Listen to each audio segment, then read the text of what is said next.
Hey guys, welcome back to Thema Synthos. Should I move the microphone closer to my mouth? Let me know if you can hear me. Ooh, yikes.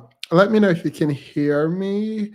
Um, should I move the microphone closer to my mouth? Um, Let me know if you guys can hear me. I'm about to post the link and um,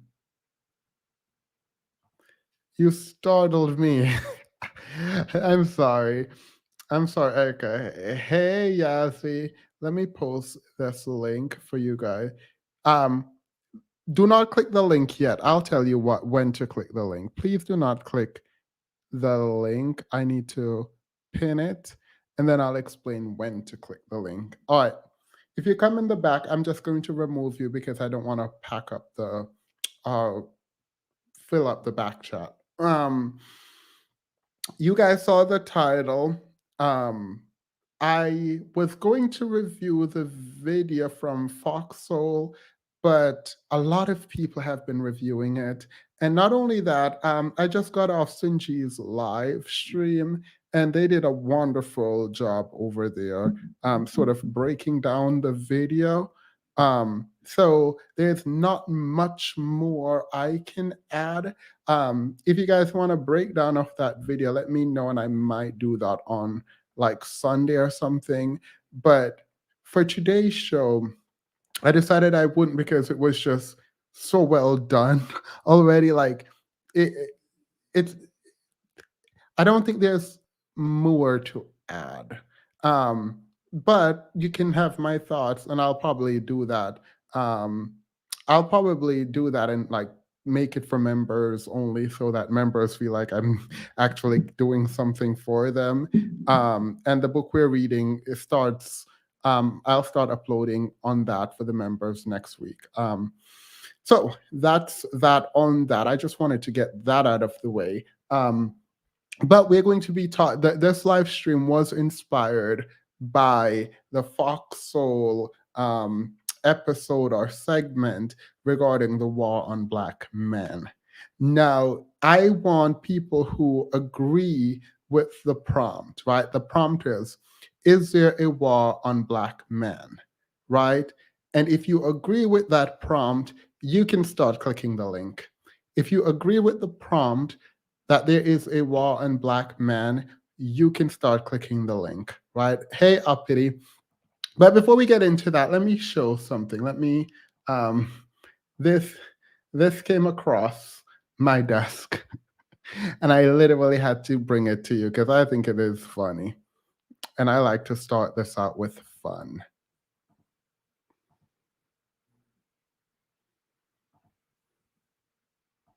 Oh my God, this is your boy Andrew Caldwell from the home team. You want luxury just like I love luxury?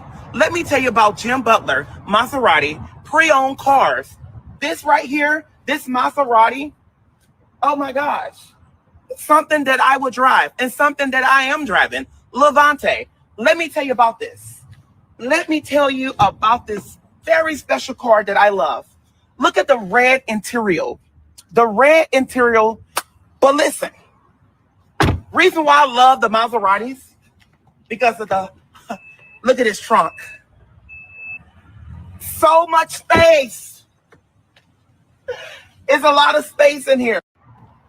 Oh my God, this is your boy Andrew Caldwell from the home team. Did y'all get the red interior? It's the red interior.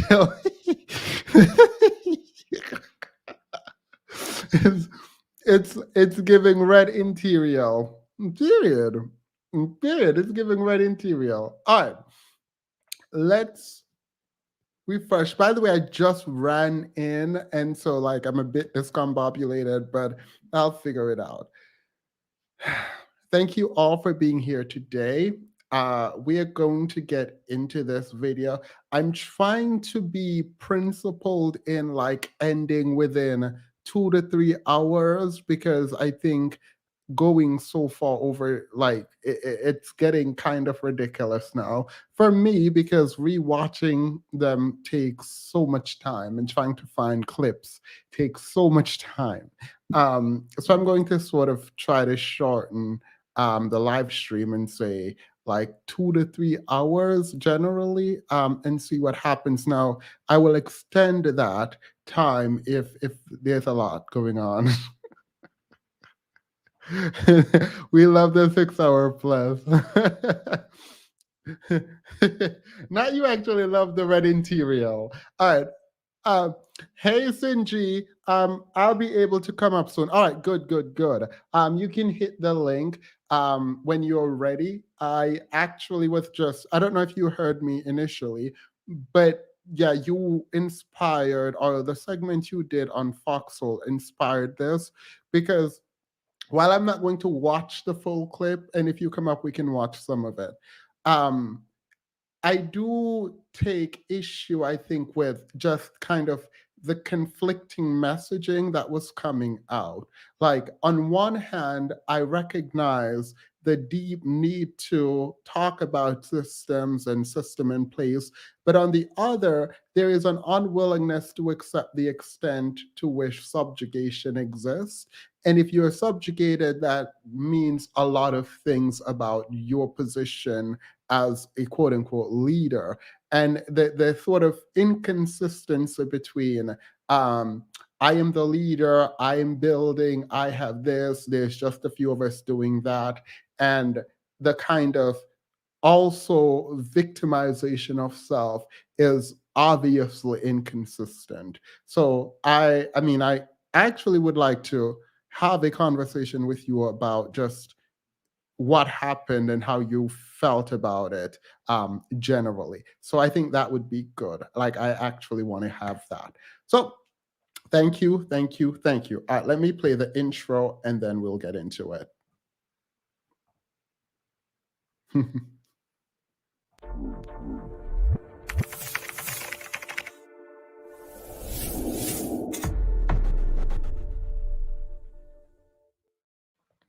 Dear, if your skin is is it? I feel like I have bags under my eyes. Like, I don't feel like I've been sleeping. So thank you. I appreciate that. All right. All right. So if there are men in the stream, obviously Sinji is welcome, because I also want to talk to her about this. But if I do kind of, the bandits are dragging me on Twitter. I saw you say that. Actually, if you, whenever you're ready, please let me know and come up, because I would actually like to have a discussion with you one on one before the men's come on. But why do I look pale? The way these cameras are set up, and it's a video camera, and the light, it is doing a lot, but I promise you I look nothing like this. I don't feel like I look like this, just FYI. Just FYI. All right. For those who believe, and this include women, but I'm specifically looking for the men who believe this. Why? Let me not ask my question. Could you come up? If you believe that there is a war on Black men, could you please come up and explain that to me? Sin says, I will be up as soon as I get done dealing with the issue that ended my live stream, my live to address. Yeah, no, thank you. Please take your time. I am now once again, opening up the panel to people who believe that there is a war on Black men. And let me be upfront with something. Kanye West posted this not too long ago, right? And this is reportedly a conversation between himself and his ex-wife, Kim Kardashian. And he says, no, we need to talk in person. You don't have you don't have say so of where the kids go to school. Why you get say? Wait, why you get I don't know what he's talking about. Why do you get a say so? Because you're half white? No, because she's the mother of the children. Now, I don't know why you think she's half white because she seems full white to me. I don't know where you get the half white thing from, but I think this is interesting because even the foxhole conversation kind of mirrors this. Some of what was said by Hope and Finji on the panel in like really highlights this, where white supremacy and whiteness becomes a problem only when certain people, in this case Kanye West, doesn't get his way, right? So whiteness was not a problem. Her quote unquote half whiteness was never a problem when you had to take how many showers after being with Amber Rose to get with her, right? Her tapes was not a problem when you decided that she's the person you're going to be with. When you came back, and I made a community post about this, and you said that you gave them the culture, Black culture, right? When you talk about elevating them, that wasn't a problem. So it is interesting to me that her whiteness is now a problem and a point of conversation for you publicly when you're going against them. This tactic is very specifically aimed at the Black community. He didn't just write you because you're half white just to send it to her and ask her a question. He wrote that to repost it online. Like, essentially, that's what he did. He wrote that to repost it, to gaslight all of us into believing that the white power structure is somehow after Kanye West. Now, I did not want to get into his whole fashion and Adidas issue, and I don't care. I won't get into it. But it's interesting that once he starts feeling like a victim, he's going to attempt to do a dog whistle to get Black people, right, to go against the Kardashian. Now, do I think Black people should be supporting the Kardashian? Absolutely not. Like, whatever. I don't hate them, but the way in which they've capitalized off Black features and Black invention, those kinds of things I do find hugely problematic. But Kanye West weaponizing Blackness for his own gain in a what is a lover's quarrel, right? Is absolutely ridiculous. It's ridiculous on multiple fronts, but the most important one for this discussion regarding the war on Black men is the idea that you are trying to say these white people are after you, are taking control of your children and all of that, while you forgot how much you elevated these people. Like, if the Kardashians have any real power when it comes to conflict with Kanye West, and I'm talking about economic power, it is Kanye's fault. The Kardashians were rich, they were successful, they were doing what they were doing, but they were never A-listers. They would never have been A-listers. Kim probably would never have seen the front of Vogue, right? The industry, from my perspective, I am not in it, so I can only speak from a very limited perspective.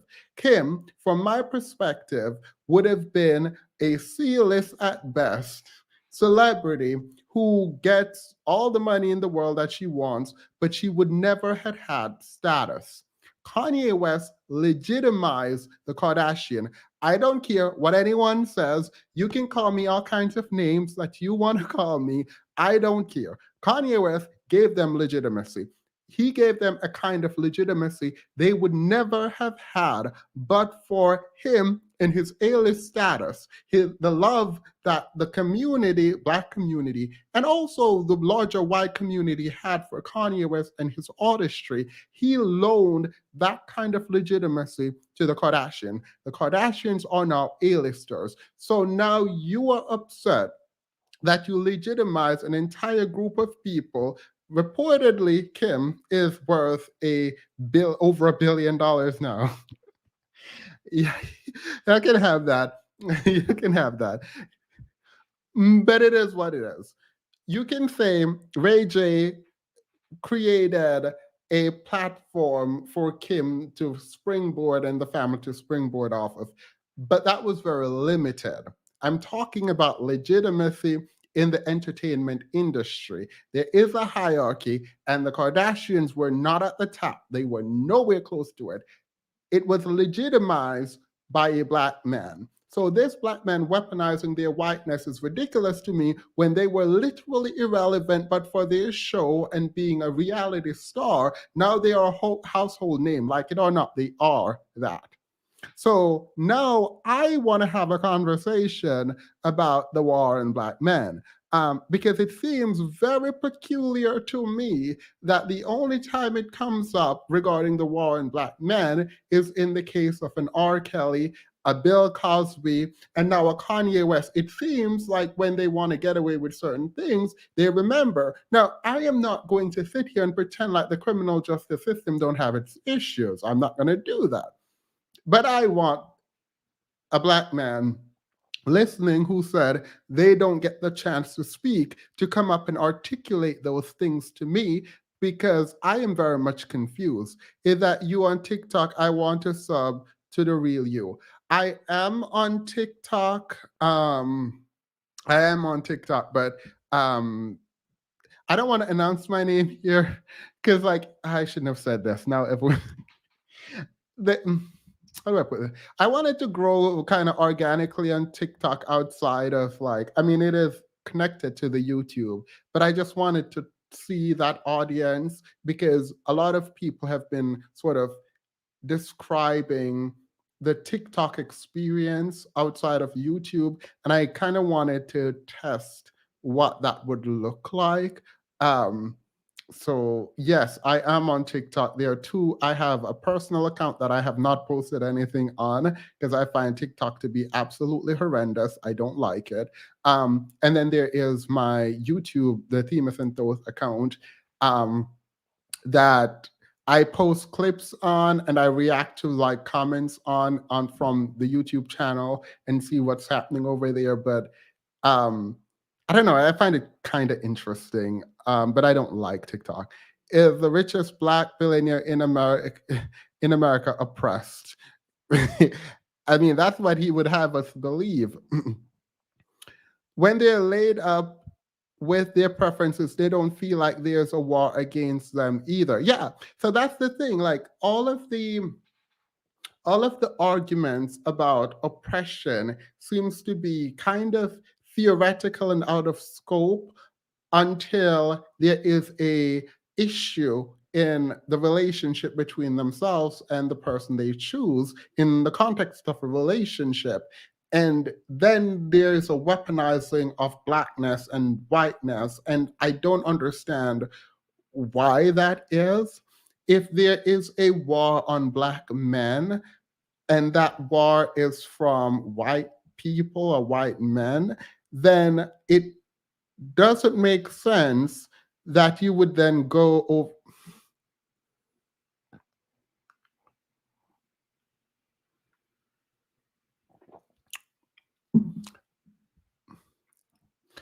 I can't deny, I can't deal with another app. I refuse to join TikTok. I refuse to for a very, very long time. Thank you, Sinji, by the way. So I'm going to move on and do what I normally do.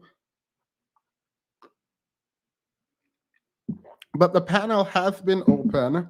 The link is at the top for anyone who wants to come on. I did have someone say they were going to come on and prove to me the war, the war that exists. But not seeing them means that we can go to a commercial break. I'm gonna go to a commercial break because Hafiz Hafiz's suit sold out, and I feel like I need my cut. I feel like I was instrumental in making sure it was sold out. So let me go to his community tab and I wonder how long Umar about to wait for that apology from Fox.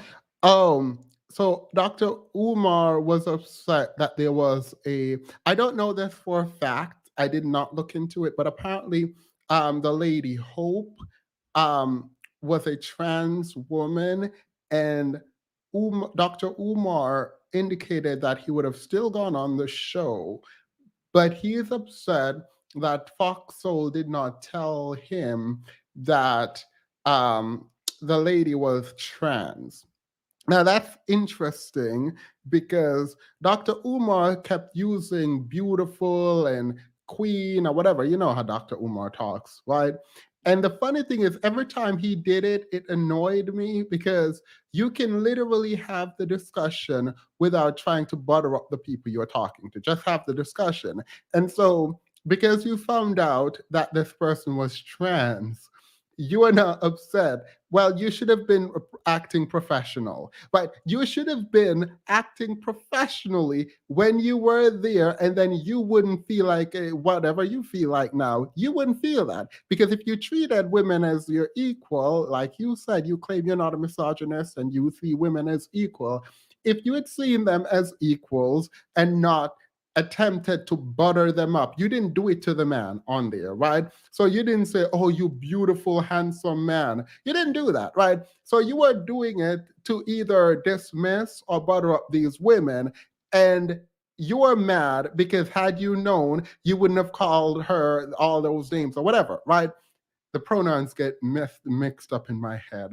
And I apologize because when I think trans women or trans men, my brain kind of doesn't know which one is which from a pronoun, but a trans woman is a biological male who became if a woman, a trans woman, right? I think I'm right. I think I'm right. This is why I don't do the trans discussion because it's very difficult for me to hold space in my head for how things go. But you're embarrassed because you called this person, she and beautiful and queen and all of that. Well, you probably shouldn't be doing it. You probably shouldn't be doing it.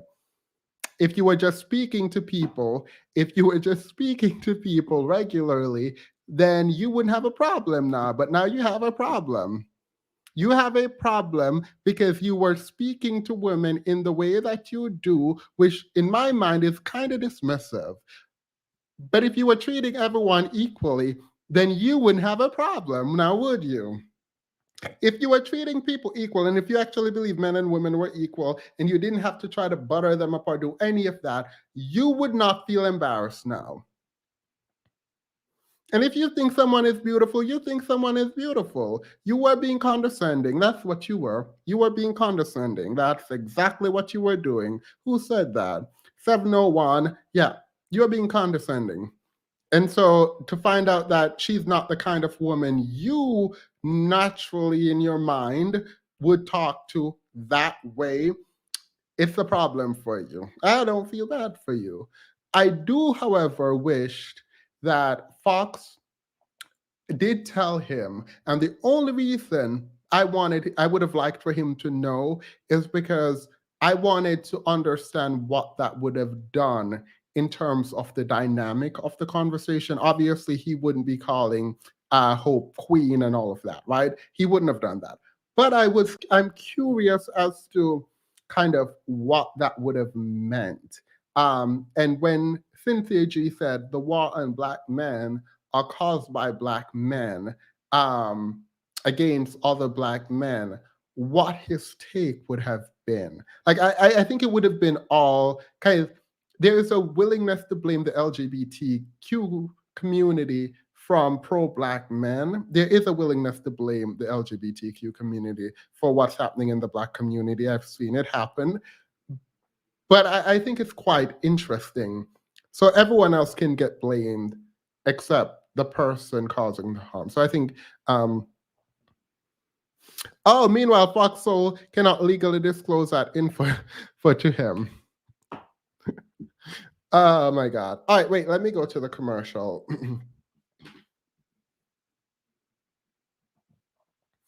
So the suit is the standard suits are sold out. Now, should I do this?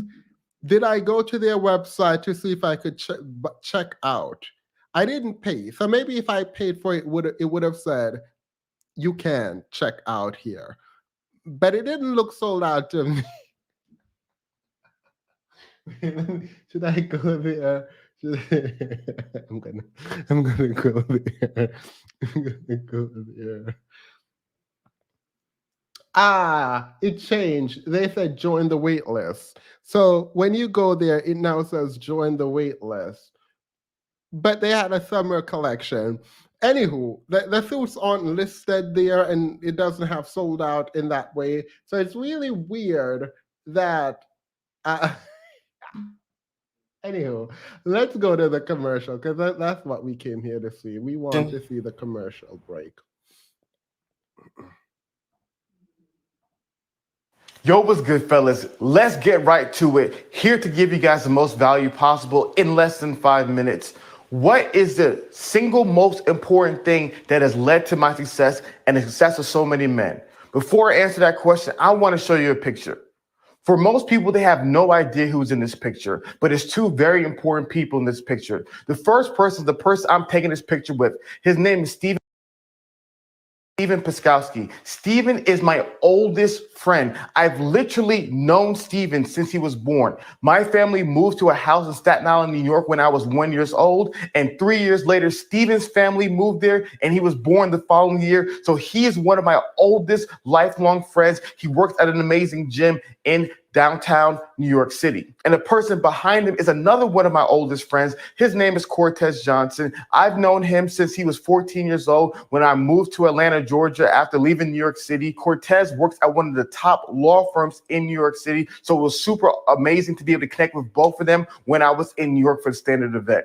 One of the most important things that's led to my success is other great men. You see, so many guys neglect this. So many guys simply tell you, make money, get muscles, get women, all these things and X, Y, and Z's. But one of the things that most guys are never emphasizing on the internet, in books, is the importance of like-minded men. So Concern is backstage, so I'm going to add Concern in a moment. He get overly excited. It's reminiscent of Stan in some ways, where he's like so excited that he can't breathe and get the words out. So that is that. Black women created the social media fame that Dr. Umar has. And in turn, he states that Black women are the greatest contributors or allies of whites. Oh, no. I'm waiting. When Sinji comes up, we'll talk about this. When Sinji come up, we'll talk. Because I found that horrendous. It is not only intellectually dishonest to do that, but to do that knowing your base, it's either you recognize that they're not going anywhere, they don't care, and they're not going to listen to what you say, or like you're planning to switch your audience. Right? I think both can be true. I think it's interesting that he said that. Like when he said that, I paused and I jotted it down. Like I literally jotted it down. I was like, all right. And he said people lied on him that he didn't critique. I think maybe he can get away with the thing. Well, I have critique for the civil rights movement, but I don't necessarily disagree with the civil rights movement. The truth is, the main accomplishment of the civil rights movement regarding integration, he literally disagreed with, particularly interracial marriage. So that came with Loving v. Virginia. But it's very strange to me that he pretended like he'd never posited that position. And no, I'm not about to go look it up. Thank you, lady. Get a suit so you can fight oppression in style. Period. Concerned. Hey, oh my God, that was so poetic. Like it's not done. I'm going to get back to it in a moment. But I had a question for you. The war on black man. You said yes, there's a war on black men. Can you explain? I did not say yes, so there's a war on black men. I think though,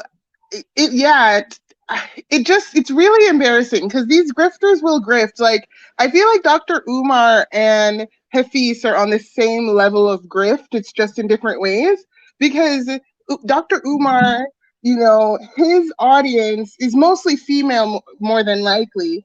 And, there's that grift that some Black guys do. But then there's the grift of the pastor, the businessman. Like, there's the Hafiz's grift is just as icky, but I think that I'd be curious to see what his analytics are, because I think that there's probably a substantial amount of Black women that are following Hafiz. Yeah. I mean, I don't know, because the last time I guessed, apparently Kevin Samuels had a lot of Black women. So you might be right. Right. Like, and it's just, again, grifters are gonna grift. I think that to Sinji's point, I don't know if the war on Black men is about Black men. Is anybody else but Black men who are trying to oppress. Wait, no. Wait, no. So I am willing to be uncomfortable up here by myself with no one coming on. Like, I'm willing to do that, because the first half, I want men or women who believe there is an external war on Black men to come up and explain it. And by the way, this is not me trapping anyone. I actually want to give I want to give people the sort of space to explain. Like, I'm not about to like push back and yell or anything with anyone. So I think there's a lot of people who are afraid. I don't know why anyone is afraid of me, honestly, but I think there's a lot of people who are afraid. And I do want to hear the argument that there is a war on Black men. And I think there is an angle, but I want to see how far we're willing to go. I really want to see how far they're willing to go. Like, I really want to see how far, because I do believe there is oppression. I believe there's oppression. I've talked about the prison system. I've talked about all of that, not all of it, but it seems people want to accept on one hand, we are subjugated, and then on the other hand, we are not doing so bad. Like, it just seems weird, because even in this, the clip, the Foxhole clip, there was people saying, oh, we are just subjugated. And if you look to the research, social scientist says where there is a lot of poverty, there is a lot of crime, and there's correlation there that I have to accept. But then the same people will say, but for us, we're not even committing that crime. So on one hand, you're chastising women for not fully believing the research, which would indicate that a lot of us are doing engaging in criminal behavior. But on the other, you try to explain that there is not a lot of us doing it, and then we are building, and we are providers and breadwinners, and so we're not oppressed. So on one hand, we're not oppressed. On the other, we are very oppressed. In your mind, how do we create that reality? Either we are or we're not. I think the grift in this one is to say that the reality is that to be the best, to be the alpha male he thinks he is ultimately better than all of these men. But when it comes to his relationship with the Black woman, he is oppressed. Because think about how much they make it look like you're such a horrible person by oppressing them with your attitude, even if it's an attitude because that person keeps screwing up, like legitimate issues. So I think it only works if it's everyone, he's better than everyone else, but in comparison to the Black woman, he is the inferior one that needs to be pulled up. Yeah, I mean, I find it's a lot disheartening. It's even more disheartening that the people, like, I'm always very confused with this channel, right? The women on here actually do come up regardless, right?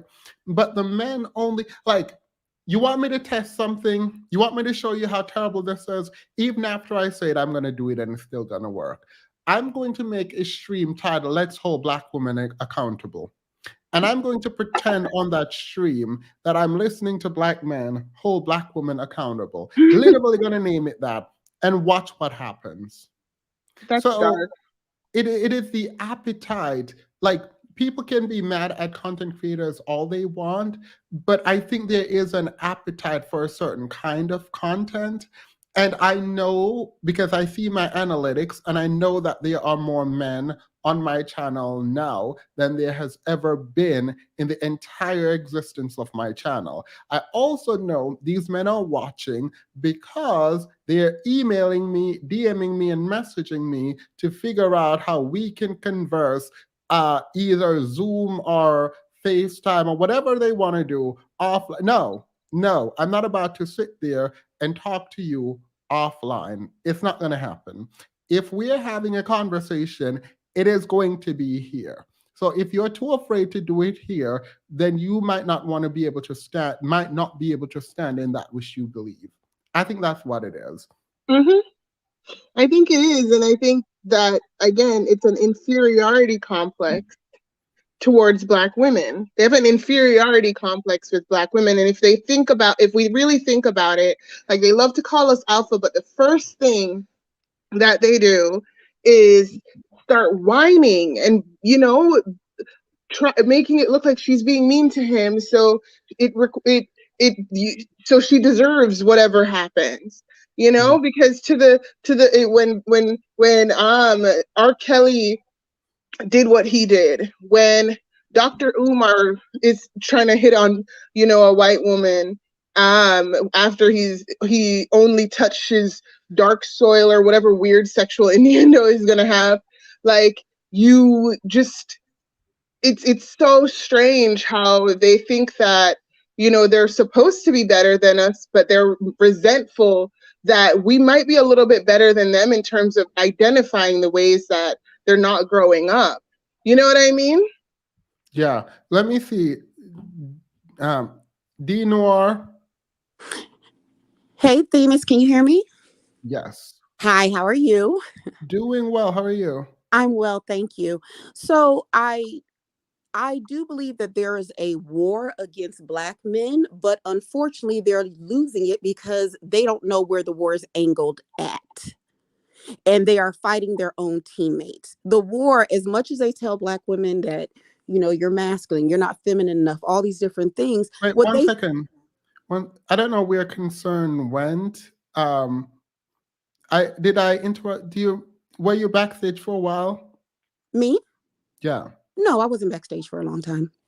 Maybe I interrupted her. Apologies concerned. I didn't kick you off, but I don't know where you went. And I don't know if I interrupt you to see who was backstage and then didn't let you finish. If I did that, I apologize. I didn't mean anything by it. Go ahead. I can cede the floor back if you need to. I don't. Oh no, she's not here. She's not here. Okay. I think that now I am a social scientist, and yes, I hate to say it this way because no one wants to, acknowledge this, but yes, Black people have been put in a situation of oppression.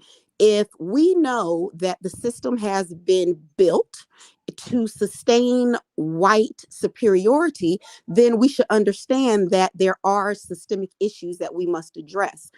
Now, the other day I was there and you asked me what I did. And I said, I deal with the school to prison pipeline because we need to infiltrate, figure out what is going on. The only way we're going to be able to fix it is to have voices in social science and different things like that. However, you have people between Black men and their Black, the women who are Black male worshipers, and they're saying that we have betrayed the community because we have chosen to educate ourselves and learn how to play the game that's been played against us for generations.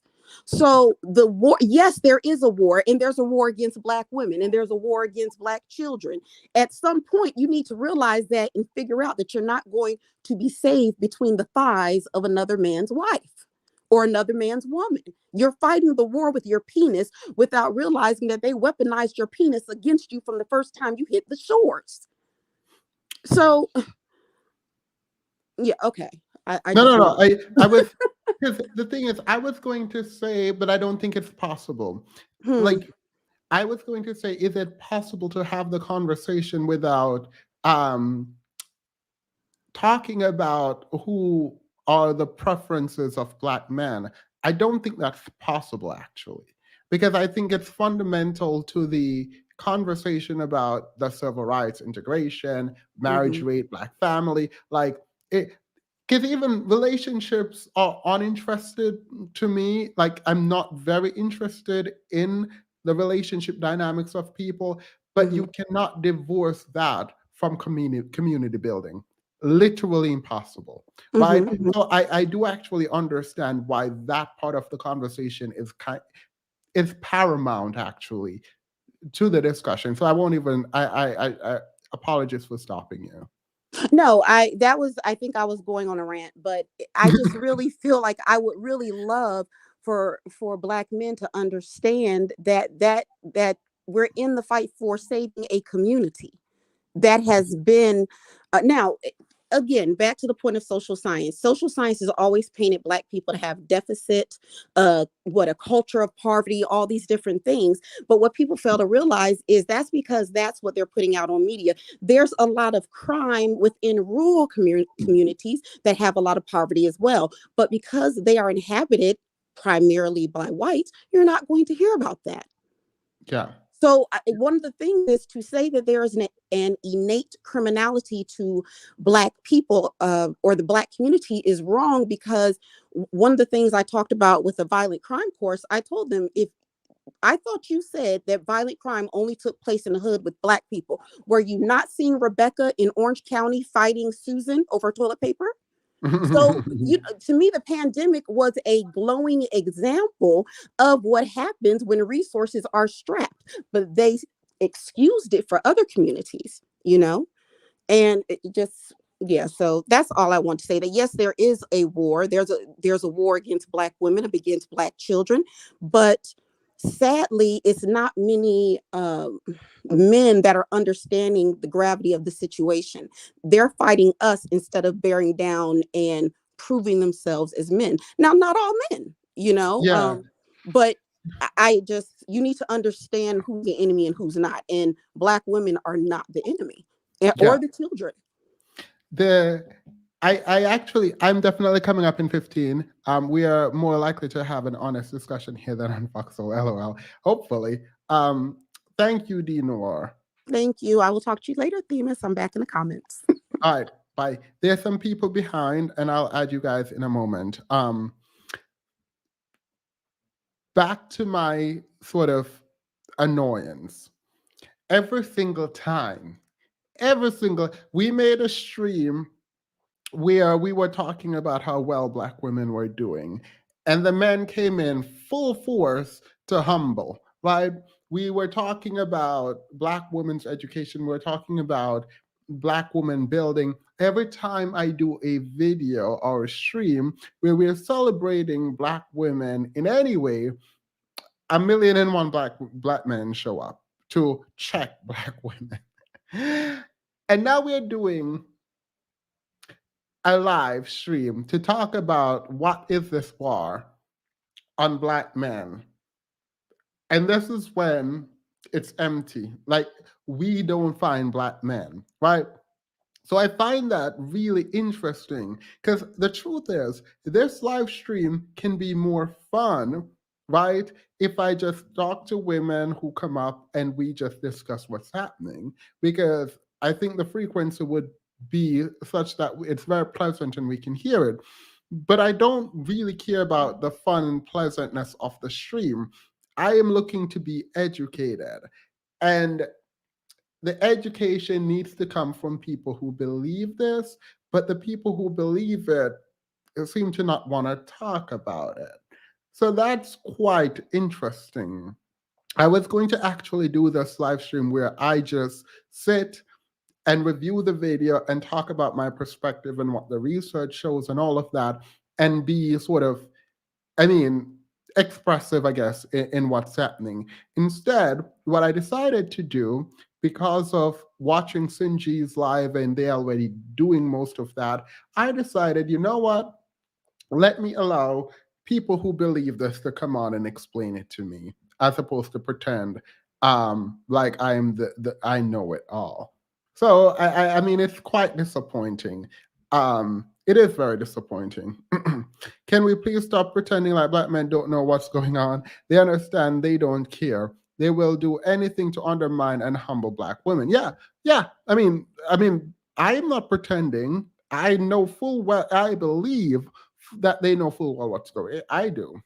I think at this point, like the point is, you don't believe there's a war in a meaningful way because you wouldn't then become successful and then move to white neighborhoods. Like you wouldn't do that, but you do. So again, I need more explanation on what this war is. That's what I need. Rachel. Hello, can you hear me? Yes. Hi, so hi from the UK, everyone. I won't be on long because my social anxiety is starting to kick in a little bit. Oh, thank you. But I just wanted to say that I feel like, yes, there is a war against black men, but I feel like it's a war against black men versus black men. From what I'm seeing on social media, I feel like a lot of our race of men, they're not really wanting to take accountability for their actions. And while they are blaming black women for the most part, I think the war is really starting to kick in when they're seeing that their preferences are now starting to pick up on what they're doing, especially when their preferences are calling them out on their BS, basically saying that, well, hang on a minute, why are you always bringing in black women into your arguments, into the equation, things like that? You know, don't sort of like pit us against each other. So that's all I wanted to say, really. Hi, Cynthia G. And yeah, with that, I guess I'll there, really. Oh, I was just saying hi back to you. How are you? Hi, I'm very well, thank you. I'm a huge fan of both of you. You're doing a good job. Hey, could I actually, because I'm actually curious to know, could I ask you a question? Yeah. What do you think the war on black men is, and who's carrying out the war? Well, I would say that I personally feel like there are two people carrying out the war. I think black men first and foremost, but also the black women who are refusing to see some of the black men behaving the way that they do, and like I said, not taking accountability. The mammies and the pick-me's, I guess, would be the label. That's who I would say. In terms of what the war is about, oh dear. I think it comes down to when we think about dependence versus independence, obviously they're opposing each other. And unfortunately, when it comes to the black community, we as women, I don't know why some people say that, you know, black women, we're kind of raised to be independent. I don't think we are being raised to be independent. I feel like, unfortunately, that's something that we have to do.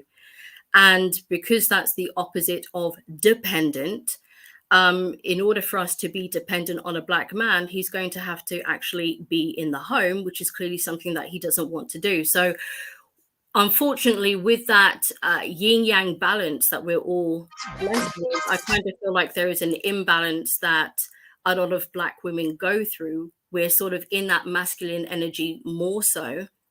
And while that allows us to have excellent careers, top in, you know, education, we have our own house or we're renting a place, condo, car, what have you, black men are starting to feel left behind. And they're obviously then coming forward with this argument of wanting us to submit. But at the same time, as I said, we can't really do that because that's not what we're used to. We're used to being that independent, empowerment, strong-minded women. And I feel like a lot of black men have an inferiority complex when it comes to that. But instead of taking a good look in the mirror and seeing whether the person staring back at them is the type of man that they would like to be for themselves, breaking ancestral curses and learning to reparent themselves to create a new normal for not only themselves but future offspring, they would rather try to tear down the Black women. And it's so disgusting to me, because with everything that we have gone through, everything we've gone through, why is it our own male counterparts are fighting us every step of the way? That's something that really, really disgusts me. I mean, for me, like I said, I'm from the UK, and in my experience of like going to university, getting my master's, it was a Black man that was saying to me like, oh, you're having a white experience because you're pursuing higher education. That wasn't a white person saying that to me. So it really begs the question, for some Black men, what do you actually think the Black experience is? Are we supposed to be struggling throughout our whole lives? When I think of women like Harriet Tubman, such an amazing inspiration, but why was she the person that was leading people out of the plantation? Why a Black woman once again? It's so sad. And seeing Black women on the front line marching, Black Lives Matter, but do Black women and children's lives matter? You have a really specific voice, and I've been around British people all my life, so it's not because you're British. You can literally lull anyone into believing anything. I know that's weird, but I almost forgot the conversation as I was just so in tune with your voice. Sorry, I didn't mean to do that, but I had to say it. I was going to say you and Finji actually have the same position regarding the war. Yeah, well, I don't. The thing is, I don't think that there is any external war plaguing Black men, because really, if you think about it, you only go to war with people who's like an equal threat. Black men haven't established that they're any threat at all. So I don't see a need to go to war with males that you've already put in their place. And so this is why I say there's no war against them. Not even the economic argument works, because you have too many Black men who are billionaires and multimillionaires to, you have too many of them to literally validate the argument that they're locking you out of economics, because those Black men have literally enough money to start their own, like, Black men with the money they have, they could start their own civilization in another country if they wanted to. They just don't want to. Yeah, the money in the Black community is not being used well, because the Black Americans alone has the economic power of a top 10 or top 20 state, a country. I use state to mean country. So I think there is a sort of unwillingness to admit that we could, if we wanted to, do better, right? And I don't appreciate the sort of blaming of the system while I acknowledge systemic issues. But I also wanted us, I was going to wait till Sunday, but I think if you have the time, can we watch some of your segment and respond to it? Because the men aren't coming on.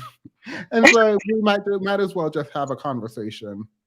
Yeah, absolutely. It would probably be best to start now, though, because so that I'll be able to actually engage in it. But yeah, no, they will troll on Twitter, and they're gonna make their videos and say what they have to say in it. But at the end of the day, it's like, okay, but you still can't validate anything that you say. Like Umar, I feel like Umar didn't even really answer the questions that was presented to him. So that's all right. Let's get into the. Let me read the super chat and get into the video, because I'm actually very annoyed by the way that Dr. Umar approached the conversation. You said this, and I actually agree with you. I don't think Dr. Umar is dumb. I actually think the opposite. So it's quite interesting that he doesn't intellectually grapple with anything being thrown his way in a meaningful way. So I didn't like that. Let me read this quickly. They are fighting an internal war against their own trauma, internalized inferiority complex, and cognitive dissonance. That is, I think that's true. Black women paid Umar to open up an entire school for Black boys, and he calls us allies to white supremacy. Better put some respect on our name. And he won't. I mean, he said he was in the building in his school, and I wanted someone to say, can we can we see it? Can you give us a tour? But no one did. Let me show you something, Sin, before we go on. I'm just going to go back into the chat now, but it was lovely speaking to both of you. Thank you for having me on. Thank you. You too. By the way, the chat is only open. The link is only for people who agrees that there is a war on Black men and that it's not an internal war. So if you're behind the scene and you don't believe that, yeah. All right. So I can't believe you missed this opportunity right here at the end. Sinji. Oh, by the end, I had for the most part tuned them out. So I honestly didn't even see that until someone else brought it up after I shared the link when it was premiering. That's when it was brought up in the chat box. I didn't even see that really. I can't. They make it. Oh my God. Anyway, let's watch the video. You can tell me to pause it when you want, and I'll pause it when I think there's something needed, and then we can converse that way. Okay.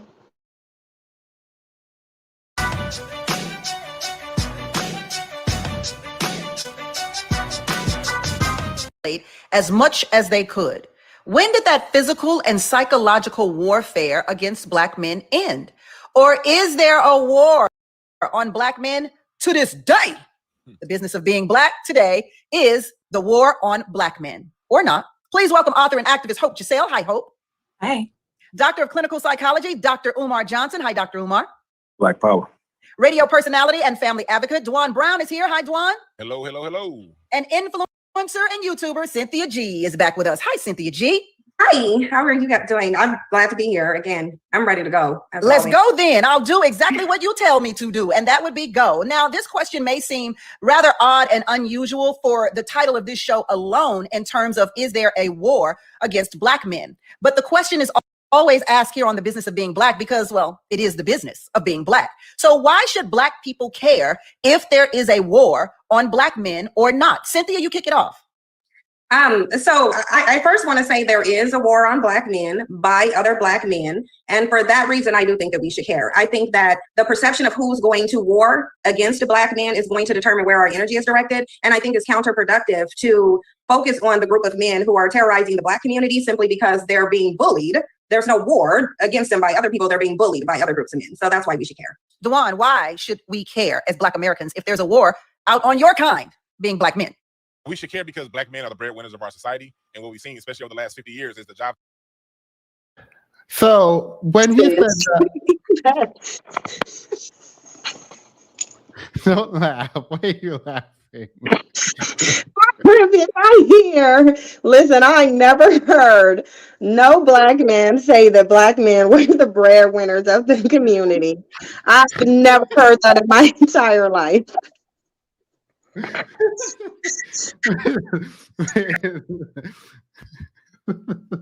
Wait, I didn't. She got dropped. I don't know. She's gonna. Sin will come back in. Now, why are people like this? Why? So you're going to start with Black man equals breadwinner of community. I want you guys to remember this because how we end is very odd because the statements are very inconsistent if you take them as a whole. No, like we can all admit this is not okay. This is not correct. All right, let's continue. that black men specifically take have been taken away to other countries or put back into prison, which has then affected the whole family, which caused the so-called war on black men, like Cynthia just said, happens when black men fight each other. That happens when the economy is destabilized. And you destabilize the economy through destabilizing the foundation of black men's income to ability to earn income. So that's where the war on black men is right now. Hope, why should So his argument is an economic one. Winning bread. Winning Did bread. you say somebody was taking black men to other countries? Yep. And so is he talking about the transatlantic slave trade? Surely he's not talking to any time recent. Nobody's taking black men anywhere. I hope that it's the transatlantic slave trade, because the way the passport bros are moving about, they I can't. No one is well, I'll let it finish and then I'll get into it. Let's go. black people care? We should care simply because when black men are not happy, black women can't thrive, and then the black household and black families don't flourish. I think that as long as black men feel attacked, they're always going to turn that back where they feel like they have the most power and honestly say so, which is the black family. Oftentimes that energy that we pour into who is doing what to other people is then neglected within our own black men, and then they cannot thrive as fathers, as nurturers, as caretakers, as heads of the household. But they can only do that if we acknowledge that there's a problem outside of us. Dr. Umar, you, my sir, are a black man. Why should I care about a war being waged against you? If you care about the future of black people, then you naturally have to care about the destiny of black men. When you look at most of the pathology in the black community today, from black on black crime to single female headed households to poor academic outcomes to unemployment, much of that is he suggesting thrive as a black family. And is he suggesting that black men are the future of the black community? Yes. Yeah. I always thought the people who gave birth were the futures of the community. Well, I think his take right now is meaningless. He's not really, in my mind, I kind of was like, okay, whatever. Because I don't think there was much here, for me, I was just like, okay, he's just gonna do what Dr. Umar does here. So for me, this was fine. He's saying we need each other.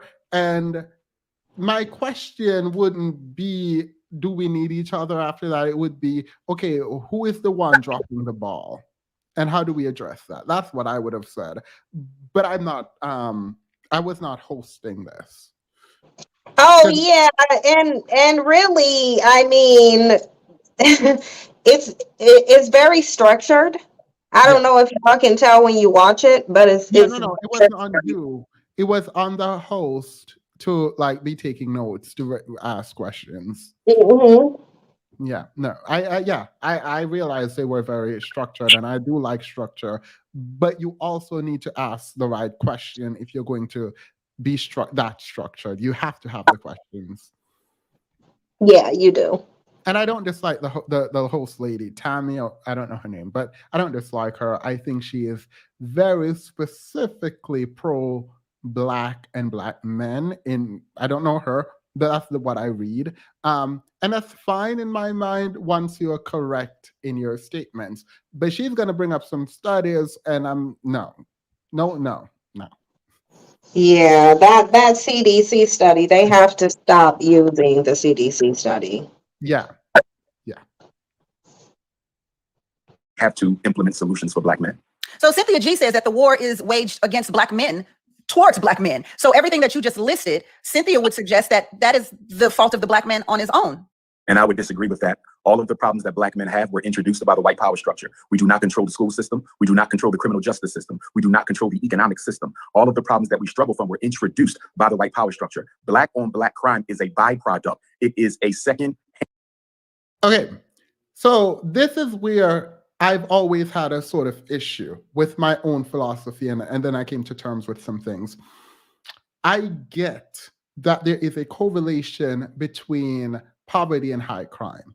But what Dr. Umar just described is black people's subjugation. What Dr. Umar just described is a subjugation of black men specifically. And so when you say crime is a byproduct of poverty, you're dismissing agency and accountability on individuals who engage in criminal behavior. I don't know if he means to do that intentionally. I think he does, but that's what you do, right? When you say It is a byproduct. You were saying, well, we can't really focus on that. Let's focus on the things that cause it. And if that is true, then yes, we should focus on that. But what happens to the children and women and other men who are being killed, essentially?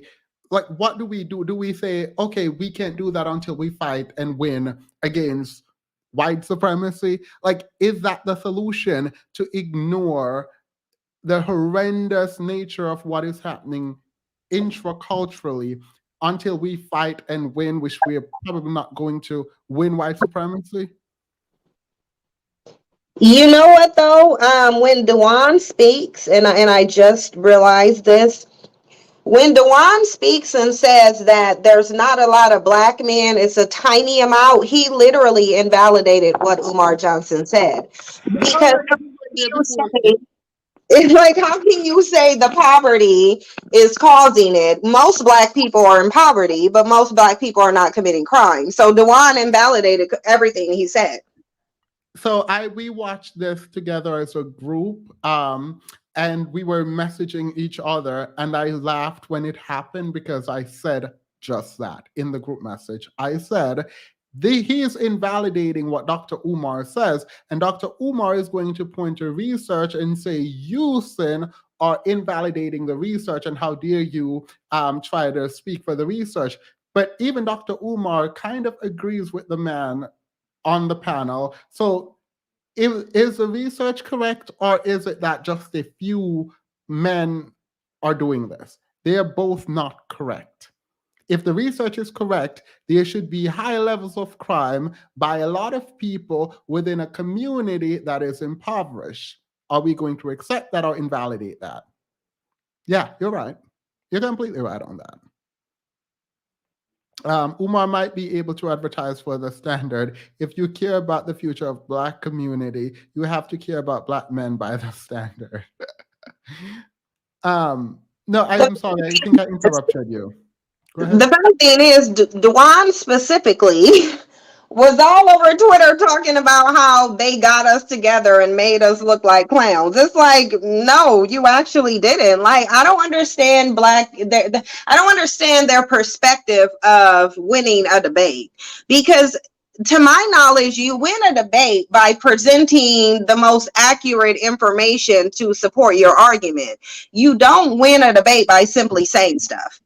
As someone who has never lost a debate through my time in law school, and I've been debated in more than probably 25 tournaments, I promise you they did not win that debate. The reason is they did not respond to any of the prompts, any of them. There was a ton of ad hominem attacks coming your way, and Hope's way too. There was no real grappling, and I'll point them out every single time then. There's no real grappling. It wasn't a debate because they did not push forward any meaningful response to the inquiries. Now, Dr. Umar, I would give him points one time, and I'll show you exactly when I gave him. If I was scoring, I would give Dr. Umar this point, but that point was one where there is like a million on you and Hope's side. Like, if I was scoring this, no, you didn't win. Like, I'm going to show you where, and I'm going to tell you the problem with it when he does it. There is a problem, but it wasn't kind of highlighted, so I would have given him that point, that one singular point this entire time. Dewan, you said his name is? Absolutely gained nothing.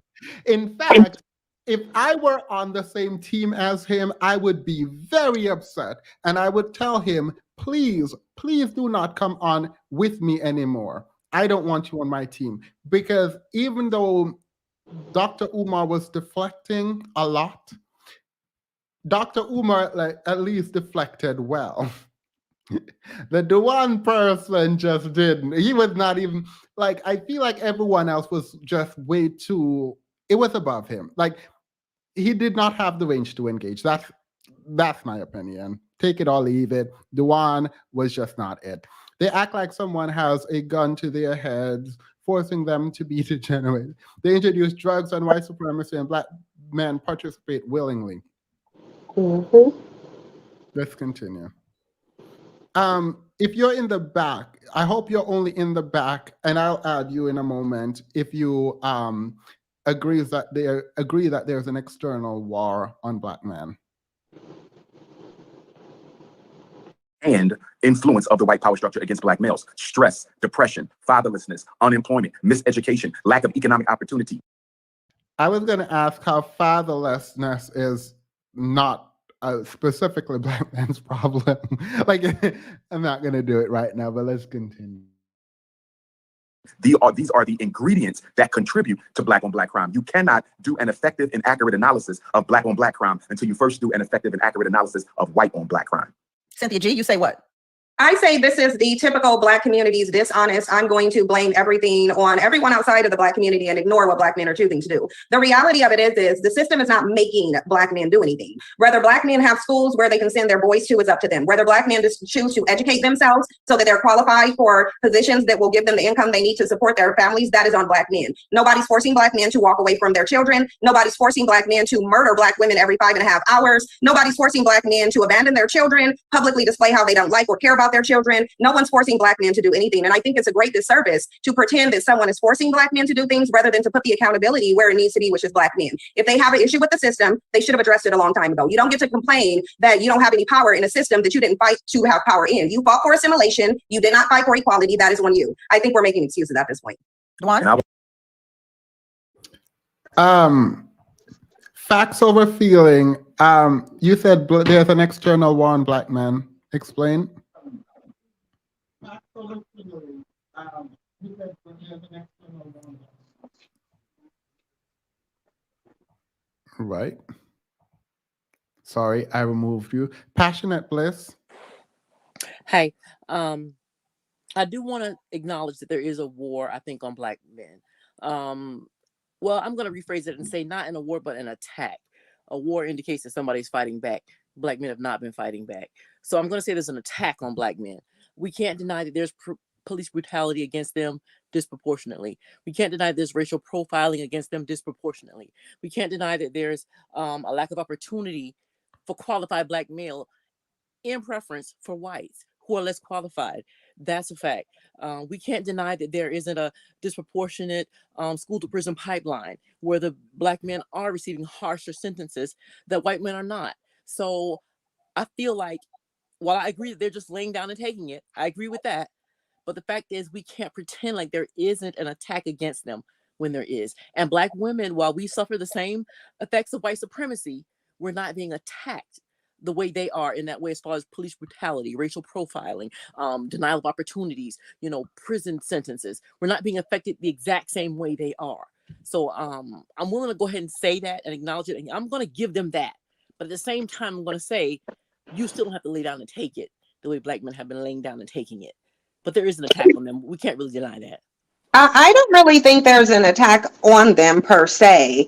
I think that black men wanted to integrate into a system because they thought that it would be advantageous to them. And then when they found out that other males were not going to provide for them because they're competition, not women, then I think they had a problem with it. Because to say they're being locked out of these industries is to imply that there's an obligation to put them in it. And really, there isn't. Technically, should they? Yes, because they have now integrated. But do they have to? No.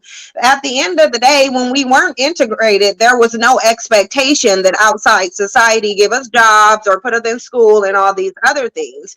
They could have integrated into society and still kept their own wealth in their community and practice group economics. They chose not to do that. So that's why I just don't buy into the notion that they're being locked out of an industry where they literally now have money.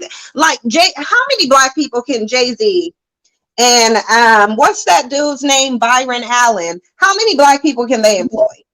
Oh my God. And I looked at the employee roster of Jay-Z and Beyonce. They were the only black faces in the room. So I'll give you that. Even when we get the opportunity as black people or as black men, they don't go back to the community. So so I guess I can drop No, down now but because I agree with I you on think most everything. I do. Sinji brought up a point that I actually haven't fully contemplated. So here it is. Is there an obligation for the broader society to give something to us?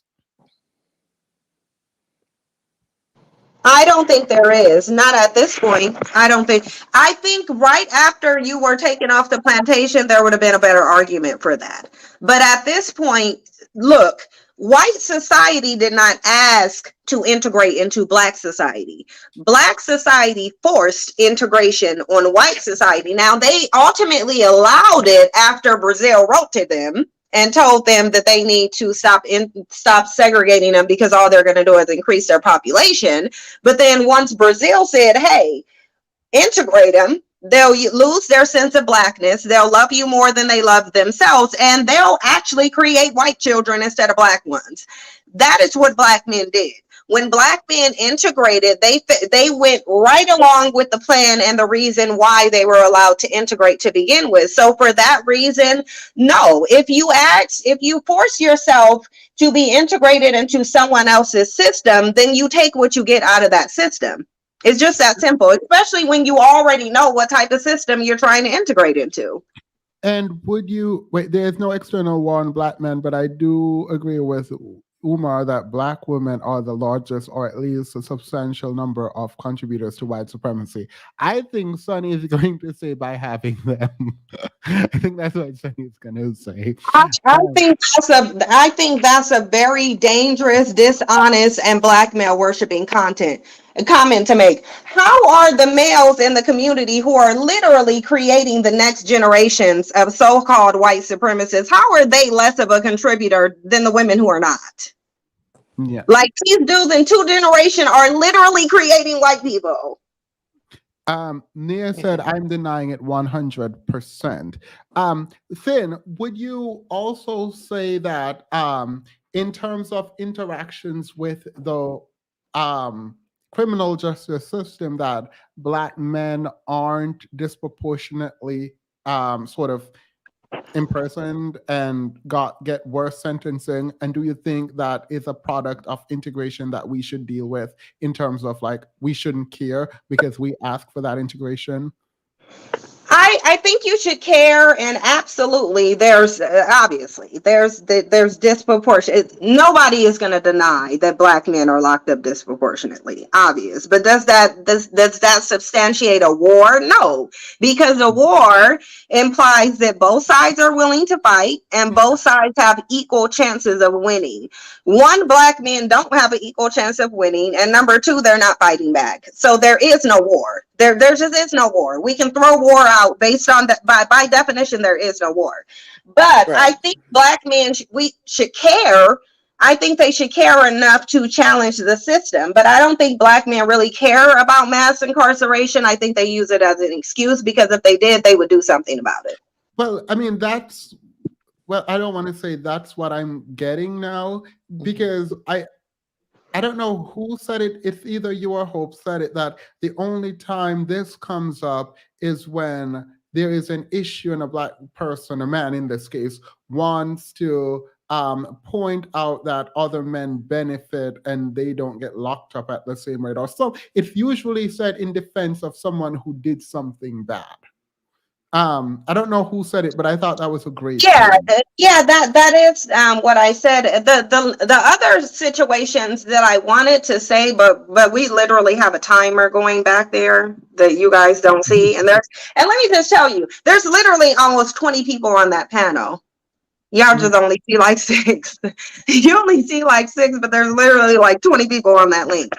But I'm sorry, I lost my train of thought. You think there was another thing that you were going to point out. Oh, yeah. So aside from them, because when I typically hear it the most, it's either if white men don't allow them into some of their spaces, like i.e. when Kanye was trying to get into the fashion industry, he kept complaining about that because he was not allowed in a white space. So if they don't get a pat on the head or some false sense of acceptance by white men, if they don't have access to white women, or if white women do something to them and then they go to jail for it, or if in general they just go to jail for some type of degeneracy that they engaged in, then they start engaging in the, oh, there's a war against black men. Oh, they're trying to take down a good black man. The man don't have to be doing anything for his community, not a threat to anything or anyone, but they'll act like there's some CIA operation. Like, who's having a CIA takedown operation on R. Kelly? Like, come on, really? A man who can't even read. How are you a threat to somebody? You can't even read a paragraph. Yeah. Like, it just don't make no sense. There is no active war on black men because the man has already won many times over. You cannot war with what is already defeated. What the majority has done is establish a way to keep the status quo. All right, I do actually, well, before, thank you, Gia. Prince Betty, how do you respond to all of this? Is there a war on black men? I guess if you're gonna define war as two equal sides fighting, then no. No. Define it how you want and explain it. I think there's a war because there is conflict between black men and the white community. Is there a conflict between black men and the white community? Yeah, I think so. See, when you say that, I think that's a very different stance than saying pointing out systemic oppression, because what I recognize is people who gain money, black men and women, actually, everyone generally, seem to be in the black community. When they gain money, they go to the white community. So I'm kind of confused as to how we are going to say conflict exists between us and them, but we move into, quote, their neighborhoods, just as a general matter. Oh, yeah, we're not fighting the war good. Get out of my dream, that's why I kind of phrase it as an attack versus a war. Because an attack is somebody coming against you. And in all honesty, black men have really laid down and just taken it for the most part. But at the same time, black men being attacked by anybody other than black men right now. Like, where is the attack, though? well, we can't really deny what we're seeing as far as statistics and as far as police brutality and racial profiling and the prison pipeline situation that's going on. We can't pretend like it's not there. So that's why I'm willing to. Right, but we do know that all police are, like, the totality of the system is not attacking black men. That's why I said that on the panel. Dewan lost his argument the minute that he said there's only a small amount of black men committing crimes. So therefore, I had no valid reason to say that black men are terrorizing the community. So the same thing applies for the system then. If the whole entire system is not attacking you, you only have certain police in certain cities doing it, then you don't have a system argument. Yeah, he was actually flat out being dishonest in stating that. That's my problem with most of these conversations. Like, I am willing to say, yeah, we're oppressed and we're bad, but I'm gonna go the full way to say, and that's why no one should be following us, and that's why we need to build on our own, and that's why, like, you cannot hold both things. Like, I think it's intellectually dishonest to attempt to hold both things. Say we've lost whatever war there was and we're defeated and subjugated, and now we need to figure out a game plan. Say that, and then we can argue about it. But in the meantime, there are people who are experiencing a great deal of trauma at hands of people who look like them. The male version of what looks like them is essentially killing everyone. And I cannot get past the tremendous amount of harm being inflicted internally that is in our culture. Right. I can't get past it. Like, I cannot create an excuse. But teammates, the existence of the one does not negate the truthfulness of the other. So I get that black men are actually, their own worst enemy. I get that. We're killing each other disproportionately. I get that. But that doesn't negate the fact that the white supremacy and the benefits of it and the oppression of others isn't in fact an actuality that's happening to people on a daily basis.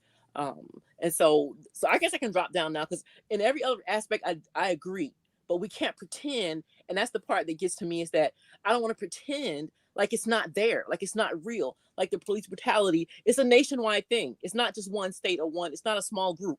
The man was being dishonest saying that. It's nationwide, and it's a real thing. The prison sentencing is a real thing. You know, having lack of opportunity, done, it's a real thing.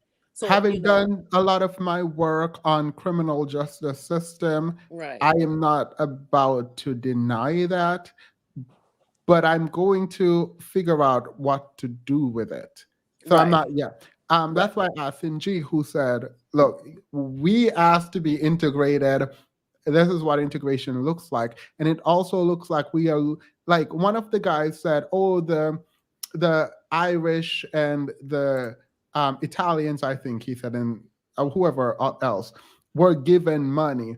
And it was like, yeah, by other white men. Are we expected to be given the same? Like, I don't understand what the... And that's why I said I can drop down, because you know, I want to acknowledge that the attack is there. But as far as their response to it and what we've done in answer to it, it's been inadequate.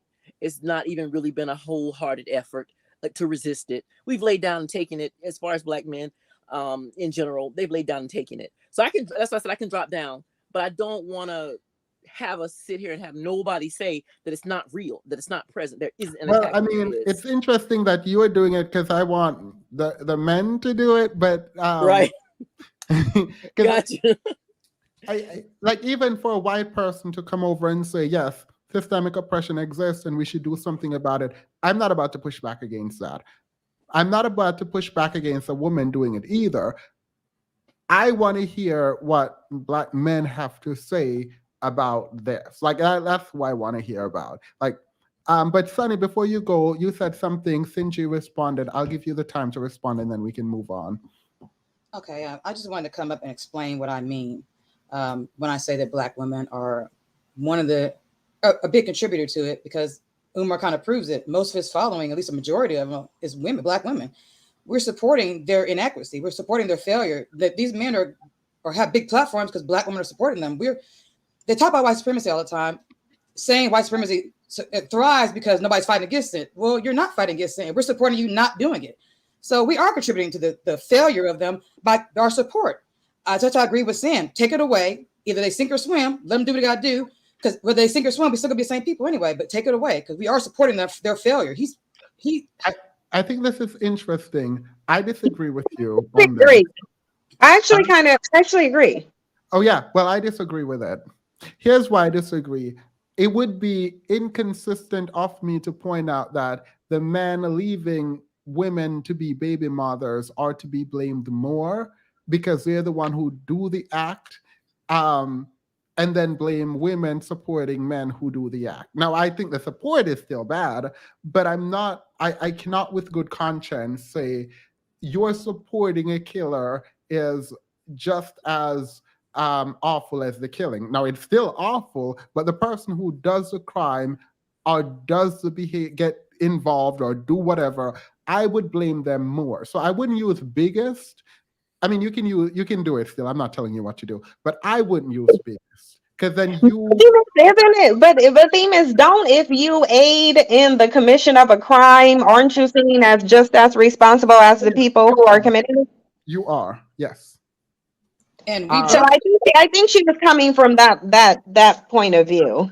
But I don't agree with that. I mean, I'm not saying you're wrong. I'm saying from my perspective, for me to be consistent with my previous statement, I am not willing to say that someone who supports someone, particularly like the way you did that is very good, but the actual breakdown wouldn't have the person supporting someone who does the crime, which I said earlier. It would be you supporting someone you think is doing something good, but they're essentially aiding a system that is oppressive, right? Then you would not have the mens rea to be charged. Well, do we think that they're doing something good, or we just really want them to like us? Like, do we actually agree that? I think Black women supported Umar because they thought he was doing something good. Okay, how about now? Huh? How about now? He still has a large following of women. What about now? Yeah, I mean, 10 years in school. How about now? I think people are still holding on to hope. And if Black male worship is real, I don't think, I think in the way that I understand Sunji's explanation of Black male worship, I wouldn't be too harsh. I mean, I'm again not telling you what to do, but I wouldn't be too harsh on these women, because if that is all they know and how they know how to exist in relation to Black men, I think expecting more from them is a bit much. Like, obviously you should, and you should preach it and try to help as best you can. But if Black male worship has the kind of grip that you guys have articulated, it then seems odd to blame these people for their inability to see how terrible they are behaving. Well, I'm not condemning them, but I think the only way to fix the problem is to see it's there. So I don't know a nice way to say that it's a problem.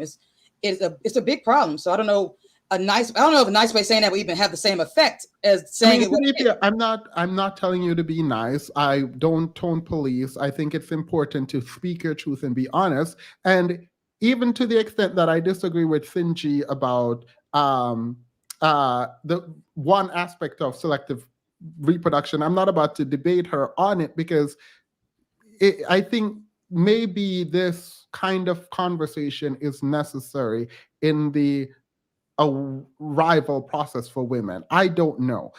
But I'm not about to prevent that message because I don't fully understand it or agree with that, a small part of it. Like, I'm not doing that.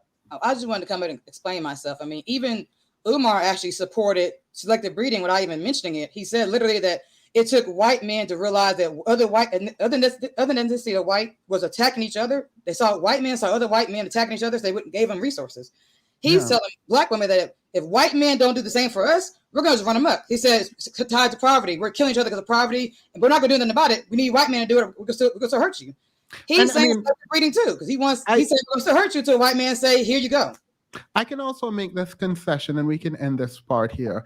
This concession is Black women are the ones who build, apparently, in the Black community. They're the ones getting educated. They step up, right?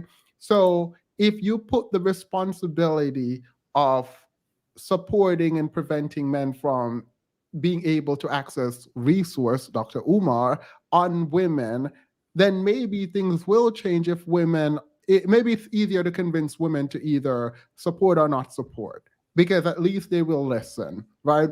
So if that's the perspective you're coming from, then they're the ones who can hold accountable. Please note, if this is true, men like Mr. Let Go, who make the argument that they are only not attacking in their minds, but attacking women because they are the deadbeat choosers, makes sense from that perspective, because women are the only ones who can be accountable. And there's something very annoying about it, in that, like, I want men to be able to be held accountable for their actions separate from women. I agree with that, but they won't do that. So why can't we say, how about we do this? How about we stop doing this? Because we've asked them for a long time, our predecessors, then they won't do it. So I'm not in the mood to ask them anymore. Do what you're going to do. But I think we should change our mindset. They're going to do what they're going to do, or they're not. I mean, I don't really care anymore. I think we should change our mindset. We should make things better for ourselves. And if they do change, and well, we're still doing good for ourselves. If they don't change, we're still top of ourselves anyway. We're still doing the same thing for ourselves in the first place, whether they change or not. I'm done thinking about them changing. Do what you got to do. Do what you want to do. I don't care. All right. Thank you. You clarifying it made sense. Now I actually see where you're coming from. I still wouldn't use biggest, but I take your point. And I think Sinji said she agrees with you, right, Sin? Partially, I think she said partially. Oh, all right. If there's a war against Black men who are part of the community, why do Black men uplift Black men deserters of their community? Right. Like the majority of Black women don't support Umar Johnson. Oh, well, I don't know that. All right. Right. Hello. Hi, my So name is. I'm assuming everyone on the stage agrees, except Sin, that there's a war on black men. Can I speak now? Do you agree that there's a war on black men? I believe that there was a war, but that I don't think that there is one now because everything that they were trying to do has pretty much already been accomplished. There is really no need for a war on black men. Black men are now their biggest enemy and the biggest enemy to the black community. Yeah. Wait, before. But I do believe that there was a war. Gotcha. Before, wait, like, When? I want to say when. I want to know when the war was because I want to know when black men collectively got up and defended themselves and fought back.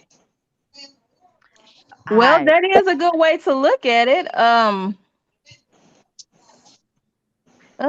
guess you can't really call it a war, but we were targeted as a community, is what I'm trying to say. There were certain agendas put into play to keep us in a certain position.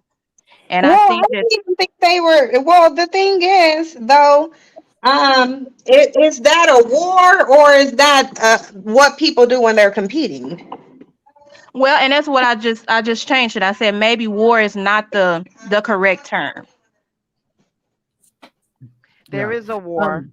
Du By the Bois. way, I'm not taking accountability that women want about what their action does and who's enabling who. My issue was the word biggest. So, like, just FYI, I just want to clarify that. Facts over feeling. By the way, is there anyone up on the stage that believe there is a war on black men? A current war? Yeah. I think it is a war, but it's internal. Do you think there's an external war on Yeah, black he's men? asking about external. Well, I'm saying it manifests itself externally, right? Because they're Mhm. fighting with themselves. W.B. Du Bois referred to it as double consciousness. And he said that it's what's preventing the black man from being torn asunder is how strong he is. But today we're seeing that black men aren't the strongest anymore physically. We're seeing that more of their mixed offspring are the ones who are now dominating in the basketball and in other sports. Their mixed offspring are starting to come out stronger than them. Right? No. I want someone to defend the position. I feel like it's not doing the position a service if we do that sort of that statement where yes, there's a war, but it's them fighting themselves. That's Sinji's position, one we can all appreciate, and she can defend. I have my position, but I want someone to push back against these positions. All right, well, all I can tell you is I could just give you some facts that I don't think have been presented yet, right?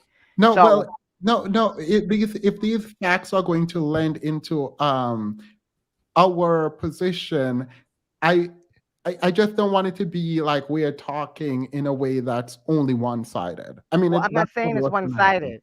I'm not saying it's one-sided. I'm just saying, can you please acknowledge the fact that these black men for decades now have been engaging in carnal embrace? I don't even know what I can say on YouTube anymore with women who they call their preferences, and now they have children, and that those children are now, breaking records that they used to break, but now they're unable to do anymore, and that's going to cause some kind of a problem for them mentally. I mean, to be fair, though, I don't really think that relying on our physical strength and playing sports is of import in an economy that's swiftly changing. And I think our inability to adapt to the changing economy is part of the biggest problems in the Black community. Right. But now, if it does have to do with the economy, then it would have to do with the fact that black men have been excluded from the economy. Today they are at least. Wait, who is? And how is that? Well, I mean, if their I've children got some- are dominating in rap, if their children are dominating in the sports, where is their place now? Where can Well, they for contribute Wait, Warren, to no, no, society? wait, stop. No, we're not having this discussion. This is great, and we can have it another time. But I want to stay on topic regarding the war on black men. Seamus, can I ask you a question? Go ahead. Okay, I don't see where there's a current war, but maybe if there were more men on the panel, um, to speak for you guys to tell us, then maybe we can understand because I don't see it.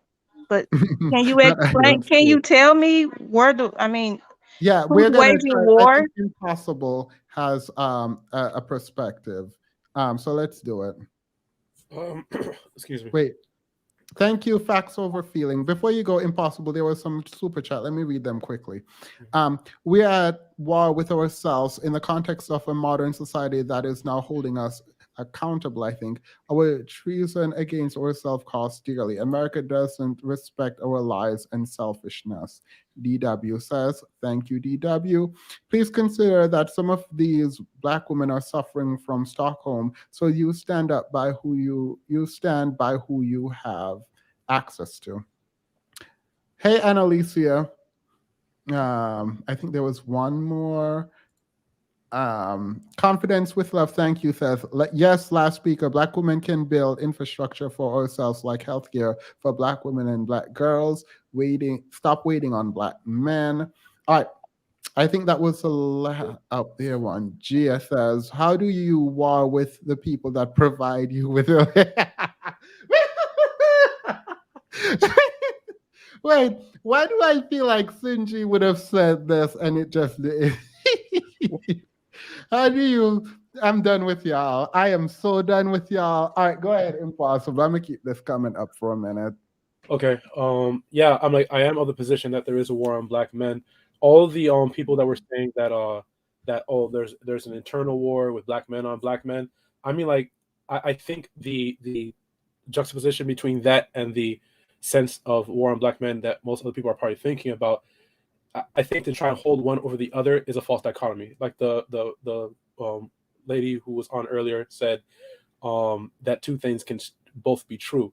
So where I can obviously acknowledge that there is internal conflict and there's intra-racial issues amongst black men, that still doesn't negate or preclude the fact that there is still external oppression, as I would even call it.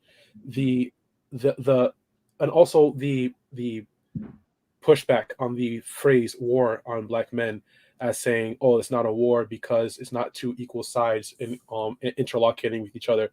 I think such a, with all due respect, I think that's such a refutation or an attempt at refutation in that sense is pedantic.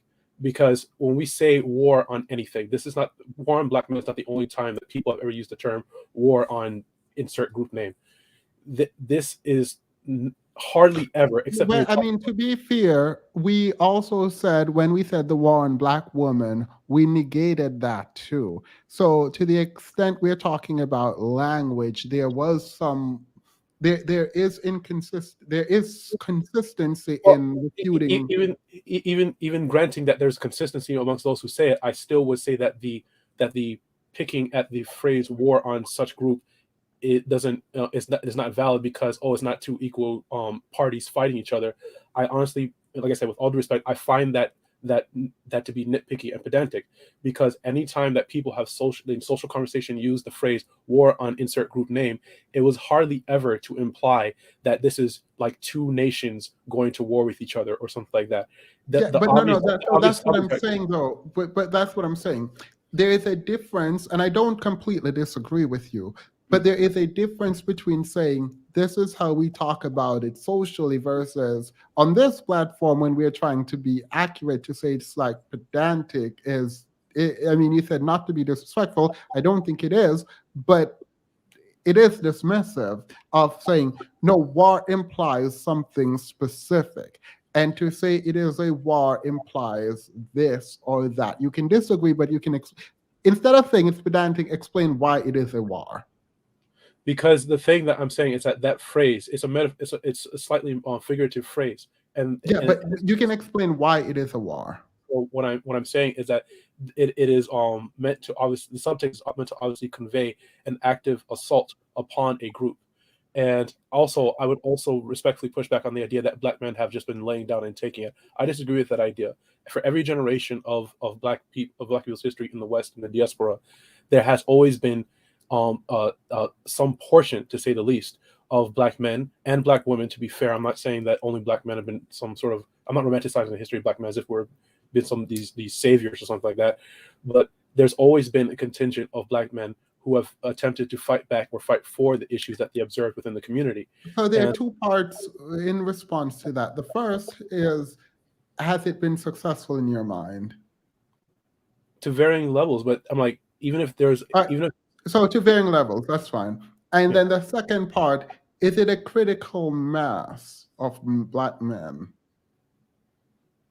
I'm not sure. I want to attempt to answer that without being more what's what I'm looking for, secure. All right, and like, well, I'm going to give you it without requiring research. Do you think it has been a critical mass of black men? I won't push back on ask you to provide research. I just want to see. I mean, I trust you and I trust your willingness to be honest. So I do, because if this is true and you think there's a critical mass, then I think we're at a roadblock in terms of, like, I don't agree with that, right? And so I'm putting my hand out there first. but to be fair, because that's a term that I don't normally use. Critical mass meaning like a Enough. majority? No, not majority. Enough. Enough? Yeah. In some respects, in some epochs of history, yes, but in many and others, no.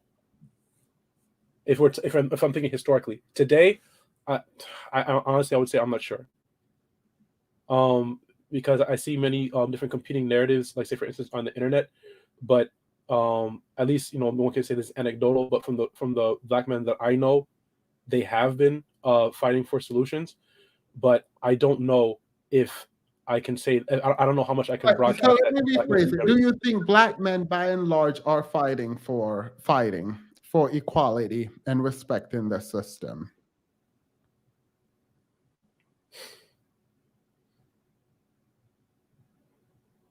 By and large. This is based on feelings and all of that, but I just want to see where your head is at.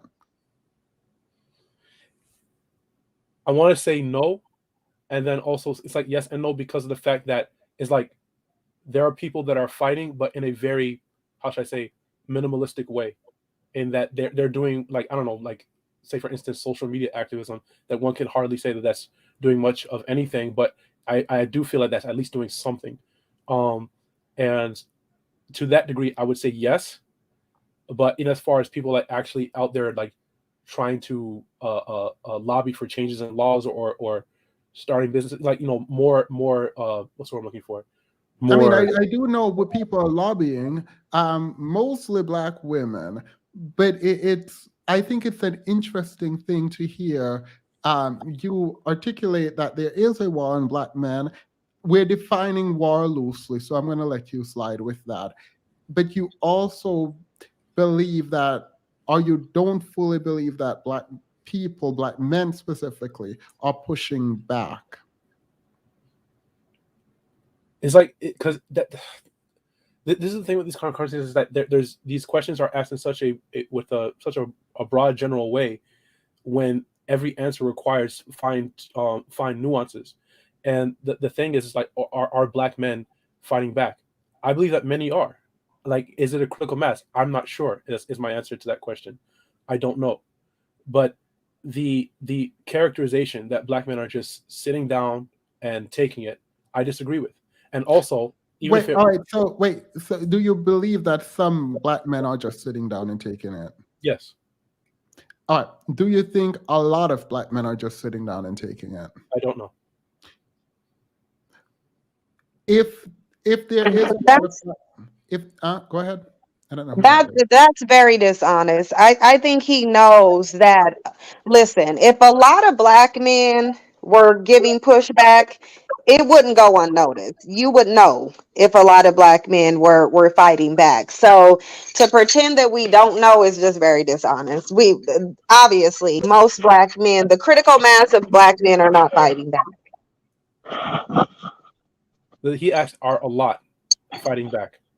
So again, an ambiguous an ambiguous word like a lot. It's like I would say that yes, there are a lot. Do I say majority? I don't know. Do I say that? Wait, are you saying? Wait, no. You don't know. That's fine. Do you believe majority of black men are fighting back? Majority? No. I don't believe the majority of black people in general are fighting back. Wait, do you? I can say I believe majority of black women are fighting back. I can say that. Why would you have the expectation that the rest of the black community, which is essentially women and children, be doing fighting? The only people in the black community are men, women, and children. So who else should be fighting? Who else should be fighting back a competing group of men? The fight for self-determination, justice, and freedom has always been a fight that has been that has been participated in all across the board in terms of any community fighting for their dignity. Men, women, men and women, and I won't say women, actually that children, excuse me, are fighting because they're children. But even in some respects, children have been fighting as well. Fighting does not always imply some sort of great physical task where it demands strong. No, I agree. I agree with this because I think women pushing for legislative action is fighting, and I would say a lot of black women are fighting back against the system. In fact, I would say a lot of black women are attempting to protect specifically black men. Or was most. I would definitely agree that a lot are, but I don't know about most. That's another thing that I was. If I did say no. If you're going to categorize online activism as part of your kind of activism, I'm going to go out and say most. And the reason is you can disagree with this because I did not ask you to provide research on yours, but I'm going to go with most black women. Okay. I think it's minority of black women who would be a part of something like the divestment movement, which is in reaction to the treatment of black women for some people. Mm-hmm. So for me, when you're saying you don't, it's hard to believe, because I'm with Sin on this part where I think if black men wanted to see change, there would be change. Like, I know we are just a very small amount. Black men and women make up around 14% of the population now, but I do recognize the political power in 14% of our population. So, and we have tremendous economic power too. So I don't know how. I don't think it's possible that majority of us would want change and nothing happens. Okay, well, the thing I said before was, I don't think that majority of black men are fighting. However, I still don't think that qualifies the idea that there is no war on black men, because, like I said before, I think that the whole thing, and I know something that you had allotted before, is that perhaps the language expression of it is maybe it is pedantic or not, but the point is that in the idea, which I think is the main point of the phrase war on black men, is that there is external assault upon black men. Because, say, for instance, like the caller who was on earlier, she was saying different things like police brutality, school to prison pipeline, all these other things. You cannot deny the existence of these things. And what I'm talking about is like when people try to mitigate these things based upon certain metrics, like, oh, only so many black men were killed by police, that the killing of black men by police is not the only metric through which police brutality exists. There is also harassment and over policing, and also just police brutality. There's several police officers, former police officers, who, like, for documentaries or in interviews, they just straight up say about how their captains or their high-ranking officers would tell them or encourage them to go to the black neighborhoods and harass the black men. Yeah, I mean, and we get into the point of policing our own neighborhoods and being better in terms of our engagement with being involved with systems and taking control of system. But the question, I think Sinji brought this up earlier, was we asked for integration, we got integration. Now, the That's what I'm talking 14th Amendment Equal Protection Clause makes it very difficult to litigate based on race, right? So it seems now that we're in a really peculiar situation where the system in place have disparate outcomes for the criminal justice system I can speak to for Black men. But it feels like that's what we kind of asked for as opposed to equality. Now, I'm not saying that there shouldn't be anything done about this, but whose responsibility is it to change this? I disagree with that idea that we asked for this because we asked for integration. The whole mission of the civil rights movement was to end institutional racialized discrimination and segregation as a point of contention about justice. So the thing is, if you think, and even if we can all concede this, there is a difference between de jure segregation and therefore racial integration and de facto segregation. You can prevent de jure segregation, i.e. segregation done via law. You can prevent that through legislation. You cannot change the hearts and minds of people using the law, I don't believe. So it seems odd to me that you say we ask for this. We can't make people who are racist not racist by saying, oh, there's a law now. Justice out of the system that purports to be a just system. And who are we going to ask for this justice? I don't understand what that is even supposed to mean as any sort of impetus for people, because when people ask for justice when they're a minority in a society, then to say, oh, you ask for integration and therefore when you get... No, I'm not disagreeing with you. I think we should ask for justice, but what I don't understand... Wait, well, to be clear. You know what I don't understand? I don't understand how when we were going through the civil rights movement and white society's overall response to the notion of us integrating was extreme violence, they were literally attacking them with dogs, water hoses, beating them. What part of that made Black men think that they was about to get some equality when they integrated? Like, well, what would make you think that? Because when I look over history, I think white people were giving you every indication of what integration would look like for Black men and the Black community, but because they don't use foresight, because they don't use any type of critical thinking or knowing how to recognize certain outcomes that are going to take place based on certain behaviors, that is why we're in the situation we're in. Because if Black men were paying attention, once those water holes and dogs and you having to be bussed into certain places and the U.S. Marshals having to meet you at schools, what part of that told you that you was about to get some equality? I'm sorry, but I find that to be very adjacent to victim blaming, because you're talking about a people that are subjugated under an oppressive system. They advocate for themselves and for their community, and because when an official legislation is passed that declares the end of legalized discrimination and segregation, because they still face oppression from abuse of power. No, that's not what I said. That's not what I said, because that didn't happen. The marshal at the school, that happened after the law was, after you already got integration. I'm saying while Black people were fighting for it, they were met with extreme aggression from the very group of people that they were trying to integrate with. So I'm just asking, what part of their behavior in response to you wanting to integrate during and after, what part of that behavior led any Black man to think that they would get any outcome other than what they're getting now? I don't know what the Black men who fought in the civil rights movement or for any other freedom liberation movement expected white people en masse to act like. But the point is, they were not fighting for the sort of the quote unquote sentiment of white people or broader society. They were fighting for the end of bad legislation. If you're asking for someone to see you as equal to them, then yes, you are asking them for the sentiment. That's exactly what you're asking. You're asking them to like you and accept you. If you want to be seen equal to the people who are abusing you, that's you wanting acceptance. You can try to picture it the way you want to, but yes, they were in there. The point of that was to gain white people's affection and acceptance. It absolutely was.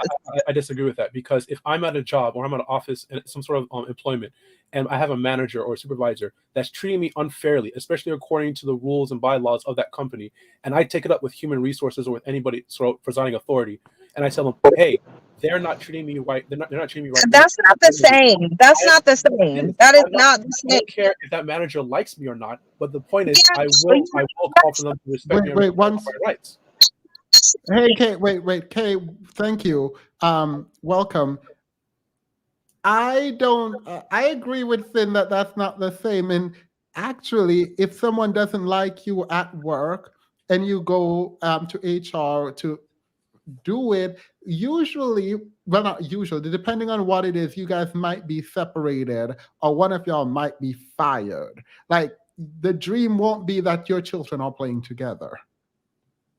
Right. And here's the thing, the reason why yours isn't an equivalency, because you're ignoring the prior hand knowledge that Black people had before they started trying to integrate. A person who decides to apply for a job, they have no prior hand knowledge of who the employees are and how they're going to regard them. Black men knew exactly how they were going to be treated. They were showing them doing it, that they were going to be treated. So the two are not the same. No, I still disagree, because the thing that these people were fighting for was not the sentimentality of individual white people. They were fighting for the acknowledgement of their rights as human beings. No, they were fighting for it. When you hold on, when you say you're having a dream that Black boys and white girls can be holding hands together, smiling at each other, and you want to be equal to those people. Now, I don't know what you think sentiments are. I don't know if maybe we don't know the definition of what it means when someone is seeking the sentiment and affections of another person. But yeah, that is the sentiments and affections. Black people were fighting to be liked and accepted by white people. Now you can talk about all these laws and legislation. What do you think they were trying to accomplish by way of the laws and legislation? They wanted to be accepted. The laws were the legislation was basically to say, here, we accept you. Wait, let me ask the question that you're hinting at now, Sin. You don't think there was a wanting of acceptance? I think they were. There was. I think they wanted acceptance. 100%. Absolutely. Impossible. Oh, do I think there was a wanting of acceptance? In an idealistic sense, but not in a sense of what they were fighting for in that moment. Wait, so you don't think there was a priority on integration, so separate but equal, and I focus on the separate part for integration more so than equality? Because so you think they were focused on equality, right, more so than integration in the civil rights movement? Because let me explain what happened legally. Race became something that was very difficult to legislate on, right? So what happens with integration in the way that it happened post civil rights is we came together and it was like race never existed, right? So most attorneys who look back at the civil rights point out the fact that colorblind approach to legislation is one of the worst approach we could have taken, because it's very difficult to deal with the past harms. This is what critical race theory is all about. So I'm a bit perplexed as to the pushing away of the prioritizing integration over equality. The thing that I'm saying is that Black people, when Martin Luther King made that speech about I have a dream and whatnot, he was appealing to an ideal of the spiritual state, if you will, of America. But the thing is, what the civil rights movement was realistically, what they were actively fighting for was the end of racial discrimination, because it was unjust. It was a denial of the rights of Black people in the institutions of America. I don't think, I know, obviously I can't speak for anybody that I'm not their own person, but I don't think that the constituents of the civil rights movement had this idea that the civil rights bill would pass and all the white people Was MLK sleeping with white women? But for real, like for real. I feel like we're being dishonest. Like No, I apologize. That's no, ad wait, hominem wait, and no, not no, no, no, and wait, stop, irrelevant. stop. Here's I the think, thing. You wait, know how Themis on there, Umar Johnson said when he was backtracking from what he originally said, he said that the reason integration was good is because it got rid of the negative psychological effects of you feeling like you are racially inferior. That means the reason he thinks it's good because it gave the false sense of acceptance. yeah, no, which literally coming from a Pan-African is one of the strangest things I have ever heard. I don't know how no one else called that out in that moment, but coming from like studying Garvinism, and I'm pretty sure he's closer to Garvey than MLK. But for him to make that statement, I'm not saying it's right or wrong. I'm saying it is very strange coming from someone who is a self-proclaimed Pan-Africanist. That's what I'm saying, and it's weird no one called him out on that because. What do you mean integration? Essentially, integration made you feel equal. It removed a certain psychological implication from legalized discrimination. When you have No, that's not what he said. He said of racial inferiority. And so, because here's the thing, here's the thing, impossible. You could get legal equality without integrating. Those are not the same thing, and they're not interchangeable, obviously, or else we wouldn't be having this discussion. So if they wanted legal protections and equality, then that's what they should have fought for. But when you want to integrate, that means you want to become a part of another society. You want to enmesh yourself in their culture, which ultimately means you want their approval and acceptance. It just is what it is. I thought there was a Wait. Did we wait? Go ahead, Petty. Sorry. Oh no, I thought there was like Black Wall Street or attempt to do something like that after like kind of segregated. I don't know. Okay, so this is great. We can pin Black Wall Street for a moment because my issue, the ultimate thing is, should we even do anything? Because the question about doing things is a question of protection. If you cannot protect that which you build, should you be building? That is ultimately the question, actually. But please remind me I said that because we actually do need to go there. But what do you know what case ended the whole separate but equal fiasco? Brown v. Board, wasn't it? Yeah, what were they trying to do there? And legalize discrimination in schools. All right. Did we have black schools? Yes.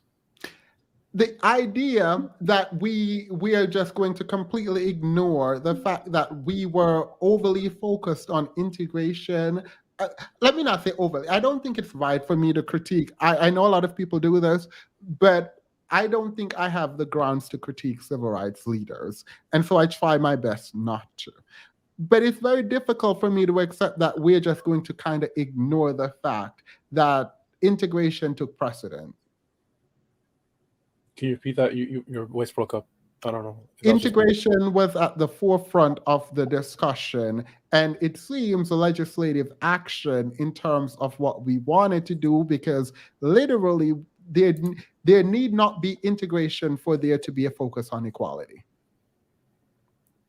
If I could hop in for a second. Before you do, how ironic that black men can use broad and collective context when referencing black women pitfalls on how they're perceived to conduct themselves with black men. But when it comes to them, they want individual efforts to cover in totality. I'm not specifically sure. I probably should have read this in the moment, MJ.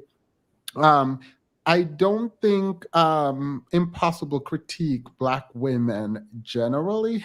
I don't. The thing I wanted to say earlier to elucidate my point, this kind of goes back to the live stream you had before, Themis, when I think the subject was, are we too hard on black men? My answer to that, I don't believe that we are if we are talking about critiquing black men in terms of their foibles and calling upon them to do better. I have no problem with that. But I don't agree with the idea that there is no war on black men because black men are fighting each other. Or like I said, all the things I said before about this term war on black men is. How about this? Wait. How about this then? Do you think the residual effects of the system still here without it being a direct attack. Okay, is that what we have? Say again. Do you think, in terms of having a quote unquote racist system, that still exists and we integrated into the quote unquote burning house? Could that be? Because when you say there's an attack, the reason I push back against the attack is I don't think these people are smart enough. Like I don't think there's like a thought, maybe at one point, but I don't think there's a thoughtful sort of attack. I think that we are just falling victims to very obvious traps like the PPP loan. No, I think there's active oppression. I know people disagree with this in terms of if there's systemic racism or not. The thing that No. Wait, pause. I think there's systemic racism. Right. Mm-hmm. So Go the thing ahead. I was saying before about you about you asking, oh, were we just seeking to integrate into our burning house? I don't think so. I don't think that was the mind of the civil rights movement. No, I didn't ask the mind. I said, did we do it? Did we do it? Yes, because the burning house disguised itself properly in order to facilitate that. When you say it disguised itself, I'm going to go back to Sinji saying they were literally spraying us with hoses and stuff. Like they were like, we don't want you here. This is the thing. If for you to say it was disguised, I'm like, where? When was this disguised? This is the thing that I'm talking about. Is that Did he really say it was disguised? No. Why, they literally couldn't have a lot more loudly and clearly shown you and told you that they didn't want to integrate with you. Yeah, let me hear impossible, because I don't know how you could say it was disguised when someone spat in people's faces. When I say disguise, I meant it changed its face. And what I mean by that is that before, like Edward C. Lawson once said this when he was on the Oprah show, is that before Martin Luther King, there was the old racism, which was, people will just say, I hate niggers because I hate niggers. And then after Martin Luther King, we now have the new racism. And wait. When was it disguised? Because after Martin Luther King, after King, we got integrated. So we integrated in people calling us the N-word and spitting in our faces. No. I'm not saying this is good or bad. I am saying it wasn't disguised. What I'm saying is this: is that the civil rights movement, with the political movement of the civil rights movement, was not just about ending segregation; it's also ending discrimination and disenfranchisement. So the point was, it was advocating for legislation that would end legalized oppression, if you will, of Black people. And the thing is, when that was ostensibly accomplished by the passing of the Civil Rights Bill, at least in some modicum, the point is these institutions now don't just say, oh, we're going to hurt Black people because they're Black. No, what you're describing is covert and overt racism. That's what I'm talking about. Maybe disguise is the right word to say it, to elucidate that point. But my point is that they did not, the house, if you will, that they were trying to integrate into was the house that say for instance, the Constitution purported America to be, and it was what America should be. I want to understand. Are you saying, because when you say it was disguised and essentially we got tricked into going there, what we are saying, Sinji and I, are, no, it wasn't disguised. It was very clearly a burning house, a house that the people who owned it did not want us in. We pushed forward and we got in. When you said it was disguised in response to that, I am saying my understanding is prior to getting in the house, so prior to covert racism, we did not know about how racist the house was going to be. I am saying that was not. I did not say that. I did not say that. I did not say that we didn't know how racist things were going to be. I'm pretty sure. When you say it was disguised, what do you mean then? Like I said before, like I mentioned briefly earlier, I think maybe disguise was an ineffectual way to express what I'm trying to say. The thing that I'm trying to say is that it wasn't like Black people were like thinking, oh, we're not going to go into society where police pick on us anyway, despite what the laws say, and they're just going to disguise their racism through other abstracted terms. No, but you can't use that because that's after we've integrated legally. So I'm saying it's not like pre-civil rights Black people were thinking we're looking forward to that reality and saying, yeah, let's integrate into that. Okay, so the lack of foresight then is implicit, because if the people are literally sticking dogs on you and saying we don't want you here, I'm not saying don't try to get in, but to say you didn't know what was going to happen once you get in after that kind of overt show of rejection doesn't make sense to me as an argument. Because the other thing that I'm saying is that I think that this characterization in very oversimplified terms of Black people just knew what America thought of them, and because they were sticking dogs and hosing them and stuff like that, it's like that happened a lot that happened more so in the South. And I think the idea that didn't MLK come back and say Chicago was more racist than the South? In certain senses, yes. Yeah, well, no, he didn't say it in certain senses. He said it outright. Chicago is more racist than the South. So we're not going to act like the only type of vitriol towards Black people was in the South. No, this was a global phenomenon. They had anti-miscegenation laws all over the West Coast, sundown towns all over the West Coast, lynchings all over the West Coast. No, it was happening all over the country. The thing that I was saying did not happen nationally was the overt physical things like sticking of dogs and hosing and the outright lynchings and beating of Black people. Yes, they were. I'm telling you, they were. I didn't say it didn't happen. What do you think happened to the Black people who were in sundown towns after the sun went down? What do you think happened to them? There's a misunderstanding. I'm not trying to say it never happened anywhere outside the South. I'm saying it was concentrated in the South. And I'm also saying that there was also a large presence of white people, whether or not they were disingenuous or didn't mean well truly. There was also a presence of white people who were saying that, yeah, we should end racial discrimination, and this is the wrong thing for the country to do, and blah, blah, blah. So this idea that Black people just saw white people as a brood of demons. What's the attitude of the majority of white people during that time? What was their attitude?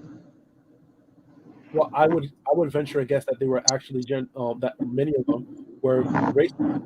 But right. So if the majority of the group has disdain for you, then how can you sit there and say that they didn't know? Like they didn't know. So you live in a racially hostile environment. You're in Jim Crow. You just got off the plantation, but you don't know what your experience is. Can they not add 1 and 1 together and get 2? Because why are you trying to integrate into the group of people that you just got off the plantation from? They were just practicing 1,000 years of lynchings on you, all during the civil rights, all doing Jim Crow, but you didn't know how it would be if you integrated. This is what you're saying? That seems kind of disingenuous. Can't we say the same thing about women trying to get equal rights or LGBT trying to be seen? Like, can't we apply that same argument? Those are not the same. But hey, Petty, those are not the same though. I agree that I find it disingenuous because the fact of the matter is that all these various movements, whether it be racial or sexual or sexuality derived, the thing is that this is people calling for a system that purports to be just and equal to live up to its claim. And the thing is, all right, wait. If the system said, wait, 1 second. To Black people, though. Wait, if the system didn't say it was just and equal, are you saying you would be okay with the treatment? No, I'm not saying that. I'm saying that the fact that the United States purports to be a free and equal society, was one of the stronger tethers with which the civil rights movement. No, because it was a free and open society when we were enslaved. Like I was just about to ask. I was just about to say, I think pre-civil rights movement, it wasn't proposing to be a free and equal society. Actually, they were very openly racist. Very openly racist. Even in the time of antebellum slavery, this was that claim to be a free and open, a free and liberal society. That the United States they never said just because we took you off the plantation that we're going to give you freedom. In fact, I forgot which president it was who literally said the two groups cannot live peacefully with each other because one is going to be subjugated, the other is going to be dominated. There was nothing. There's listen. You can make the excuses, but you're gonna call the press to get anybody to believe that white people somehow misled you into thinking that you would no longer be in a racist society. No. That is So not wait, 1 second.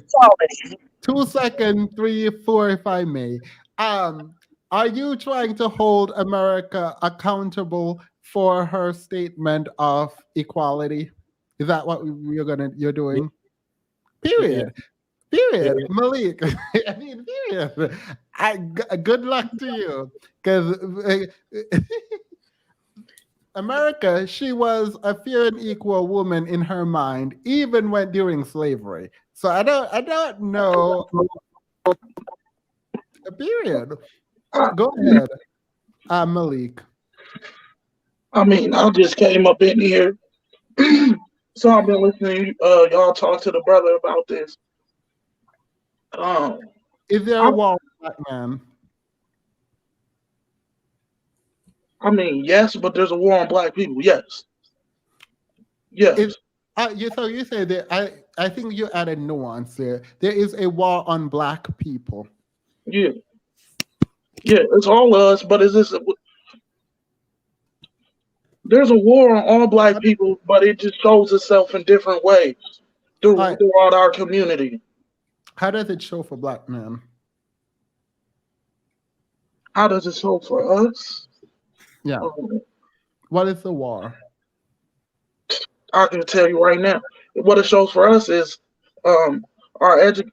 we get educated bad if you talk about in the inner city when we are taught by these white women and these white men who don't care nothing about us getting an education or nothing like that. You start off with that, and then since you already in that situation, you feel me? Yeah. I do care about our education. Wait, before you go, we just need to admit it. We know what we're getting into. We just thought access to white women could remedy it all. Well, now we will all be white in a couple generations, the DW says. Sorry, they're fighting a war and engaging in the spoils of war at the same time, aka white women. So I think the notion here is that we were fighting to be integrated to get access to whiteness, essentially. Black women are asking for equal funding. We weren't asking for integration. The government gave integration rather than giving equal money. They did so with smile, and some people label that equality. Look, sorry, I had to go. I wish I could stay because this is definitely juicy. It's fine. I'm going to end it soon because I have to go now too. I have an appointment that I set up, a meeting, an appointment, and I cannot be late. So I'm going to go in a minute. But before we go, we will continue this weekend. Impossible, please come back. Because I think you got caught up, and this is strange to happen to you, but I think you got caught up in saying that we didn't know what we were getting into. And that's a very strange thing. I think we knew exactly what we were getting into. That wasn't what I was arguing. Go speak. I didn't hear you. No, I said that was that. I think it's a misrepresentation of what I was arguing. I feel that's a misrepresentation of what I was arguing. Can you hear me? Yeah. But you didn't argue that we didn't know what we were getting into. I feel like that's specifically what you said. I could be wrong though. The thing that I was arguing was that because it's like that okay, when I mean I say that I feel it's misrepresenting it, is that's glossing over certain nuances that I was trying to elucidate. All right. I can elaborate if you want to right now, but wait, I'm gonna go into the after show after Nikki. Nikki. Hello. This has been such a juicy conversation. I just wanted to hop in and reply to what Impossible and Sinji were talking about, because I think that I agree and disagree with both of them on different points. So to Impossible's point, I don't think that one, I don't think you can necessarily separate integration from equality because I don't see what the alternative would be in the form of just fighting for equality outside the system entirely. And then two, I think that the fight for integration was specifically a fight for equal opportunities and maybe to an extent equal funding, as I think Kendra, whoever sent that super chat, said. Because when you have access to opportunity, you're able to climb the ladder in a system, even if it's a harder climb for you, in order to make the system equal once you reach a certain level. So in that regard, yes, we knew what we were getting into in terms of, yes, it's a systematically racist society. Yes, there is white supremacy. No, those things are not going away anytime soon. But if you can get to a certain level within a society and to be able to manipulate and remedy those things and counteract those things, that could be beneficial for a group that is disenfranchised. What I do not understand is how, knowing that Black men have resolved themselves to, complain isn't the word, but for lack of a better word, complain about having to work harder within the framework of a racist society to get as far as white counterparts, because that is what I consistently see Black women doing, because we understand the society that we're in, how we're working, and how we have to work around it. So that was my 2 cents. Thank you. Thank you, Sinji, by the way, for coming on. Sorry I have to go. I wish I could stay because this is definitely juicy. Thank you. I think I read that already. I know I read that. Impossible, I'm trying to understand you. Take the myth, save, regroup your thoughts, and come back. No, I think, the thing is, I don't fully disagree, right? Like, I think integration was important, and I would ultimately argue good, right? I think so. But I think we focused on integration in a way that tied our hands, right? Like, we should be able to have federal legislation that is specifically pointing out Black, like, we shouldn't have taken the colorblind approach, essentially, is what I'm saying. Because that's not going to work. And also, I think that the responsibility of competing twice as hard in the system that we've integrated in, to note that is to point out that we know what the system is. And one gender can do it and the other can't. And are we willing to say that Black men have it worse? Like, is that ultimately going to be the end conclusion? Now, we have 3 minutes, and I'm going to cut it, and we might be back this weekend. But I want to get into Petty's question in the end. So let's do the 3 minutes here.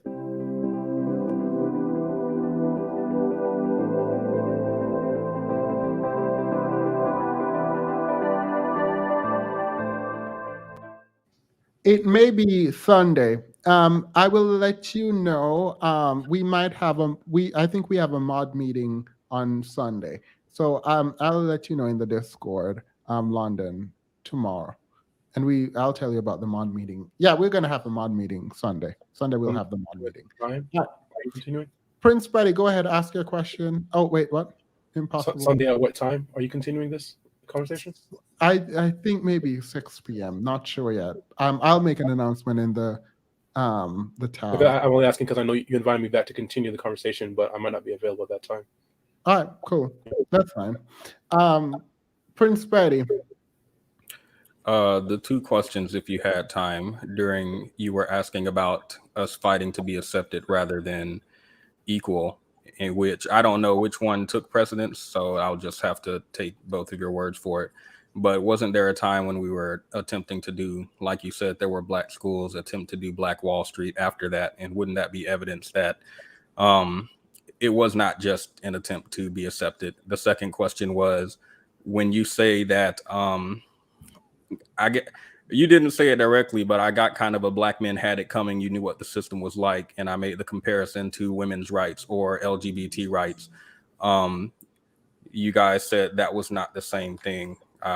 Because there are white people in there, and unless you're going to say sex and sexuality operates at a higher level in terms of oppression than skin color, then you can make that argument. I won't.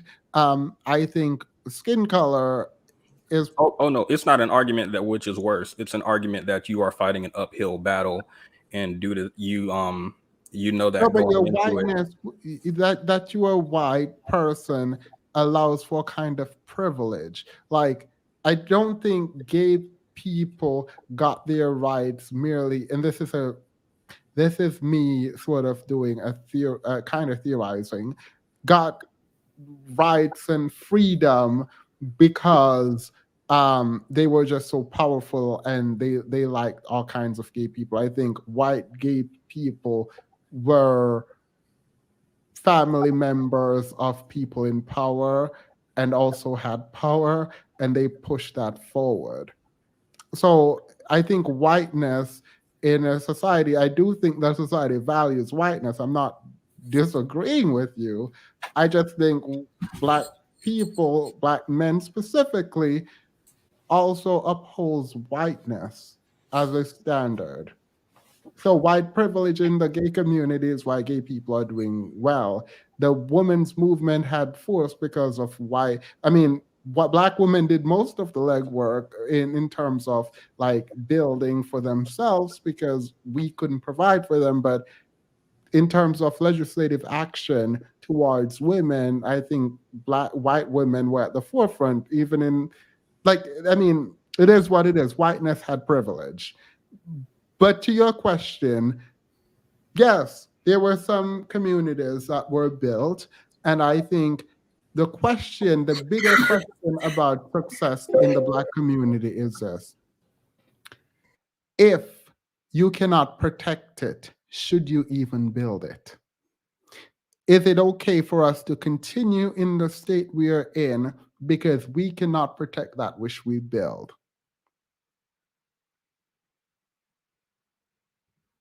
You're asking me directly? Yeah. Should you build something you can protect? And that's the last question. Everyone gets 10 seconds and then it's going to end. I need to be firm. I don't know. Honest answer, I don't know. So are you gonna build if you can protect? Maybe. Wait, so the reason we are the way we are is because we don't know what to do. No, I'm gonna say yes, because regardless of anything, we want to listen.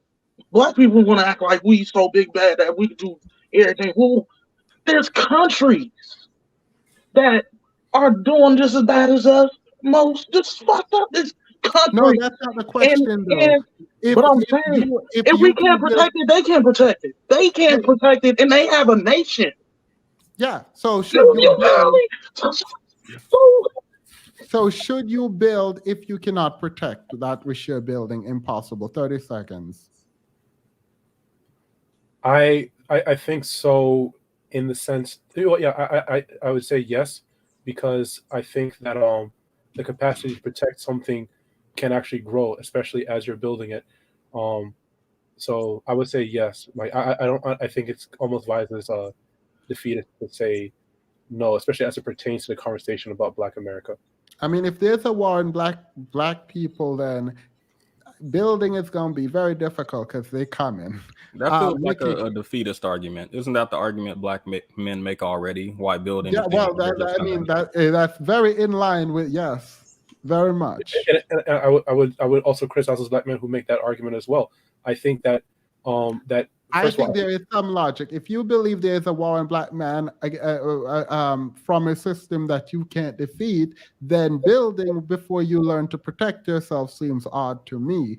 But that's just me. I think these things are concurrent. You can do both. All right, Nikki, go ahead. So Again, that Oh question wait, implies that you're working within yeah, the I framework. forgot you're a black woman, right? Yeah. All right, Can I I mean, I'm chime in gonna let anyway you or get no? 30 seconds, so All right. you're gonna end it for us.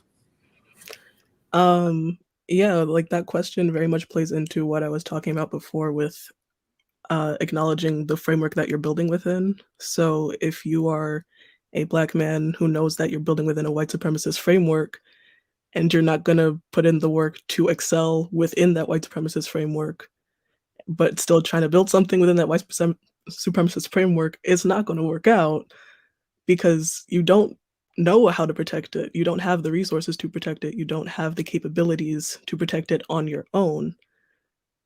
So I'm gonna have to say no. All right. Well, Prince Betty, you are the worst. I don't know why you just did that. I can't with you. I think Build, we can protect. do both. We can build and protect. I mean, we can learn how to protect while or whatever. I forgot. Best to protect both. But if you don't learn how to protect and you think you do, and then everything falls apart, that's a lot of work to go down the drain. Build, protect. Could you maintain the infrastructure if it were gifted to you? Gia, you're in timeout. I'm also in timeout for my community tab. I said I was going to troll y'all this week, and I did. We're going to continue this discussion, but I got to go. Thank you all so very much. I do appreciate you guys. Please feel free to come up and dissent with me. Impossible, if you felt like you were railroaded by myself and Sinji, please let me know. And I'll just start allotting times for set times for people to talk and complete their sentences. Because I interrupted you a lot, I think, which is not okay. So I do apologize for that. And I will try to be better at that. All right. Have a wonderful night. Gia, go to bed. Yes, Gia should go to bed. Thank you all so much. I will probably do another stream this week, and I'll let you guys know. Bye. Have a good night. Good night.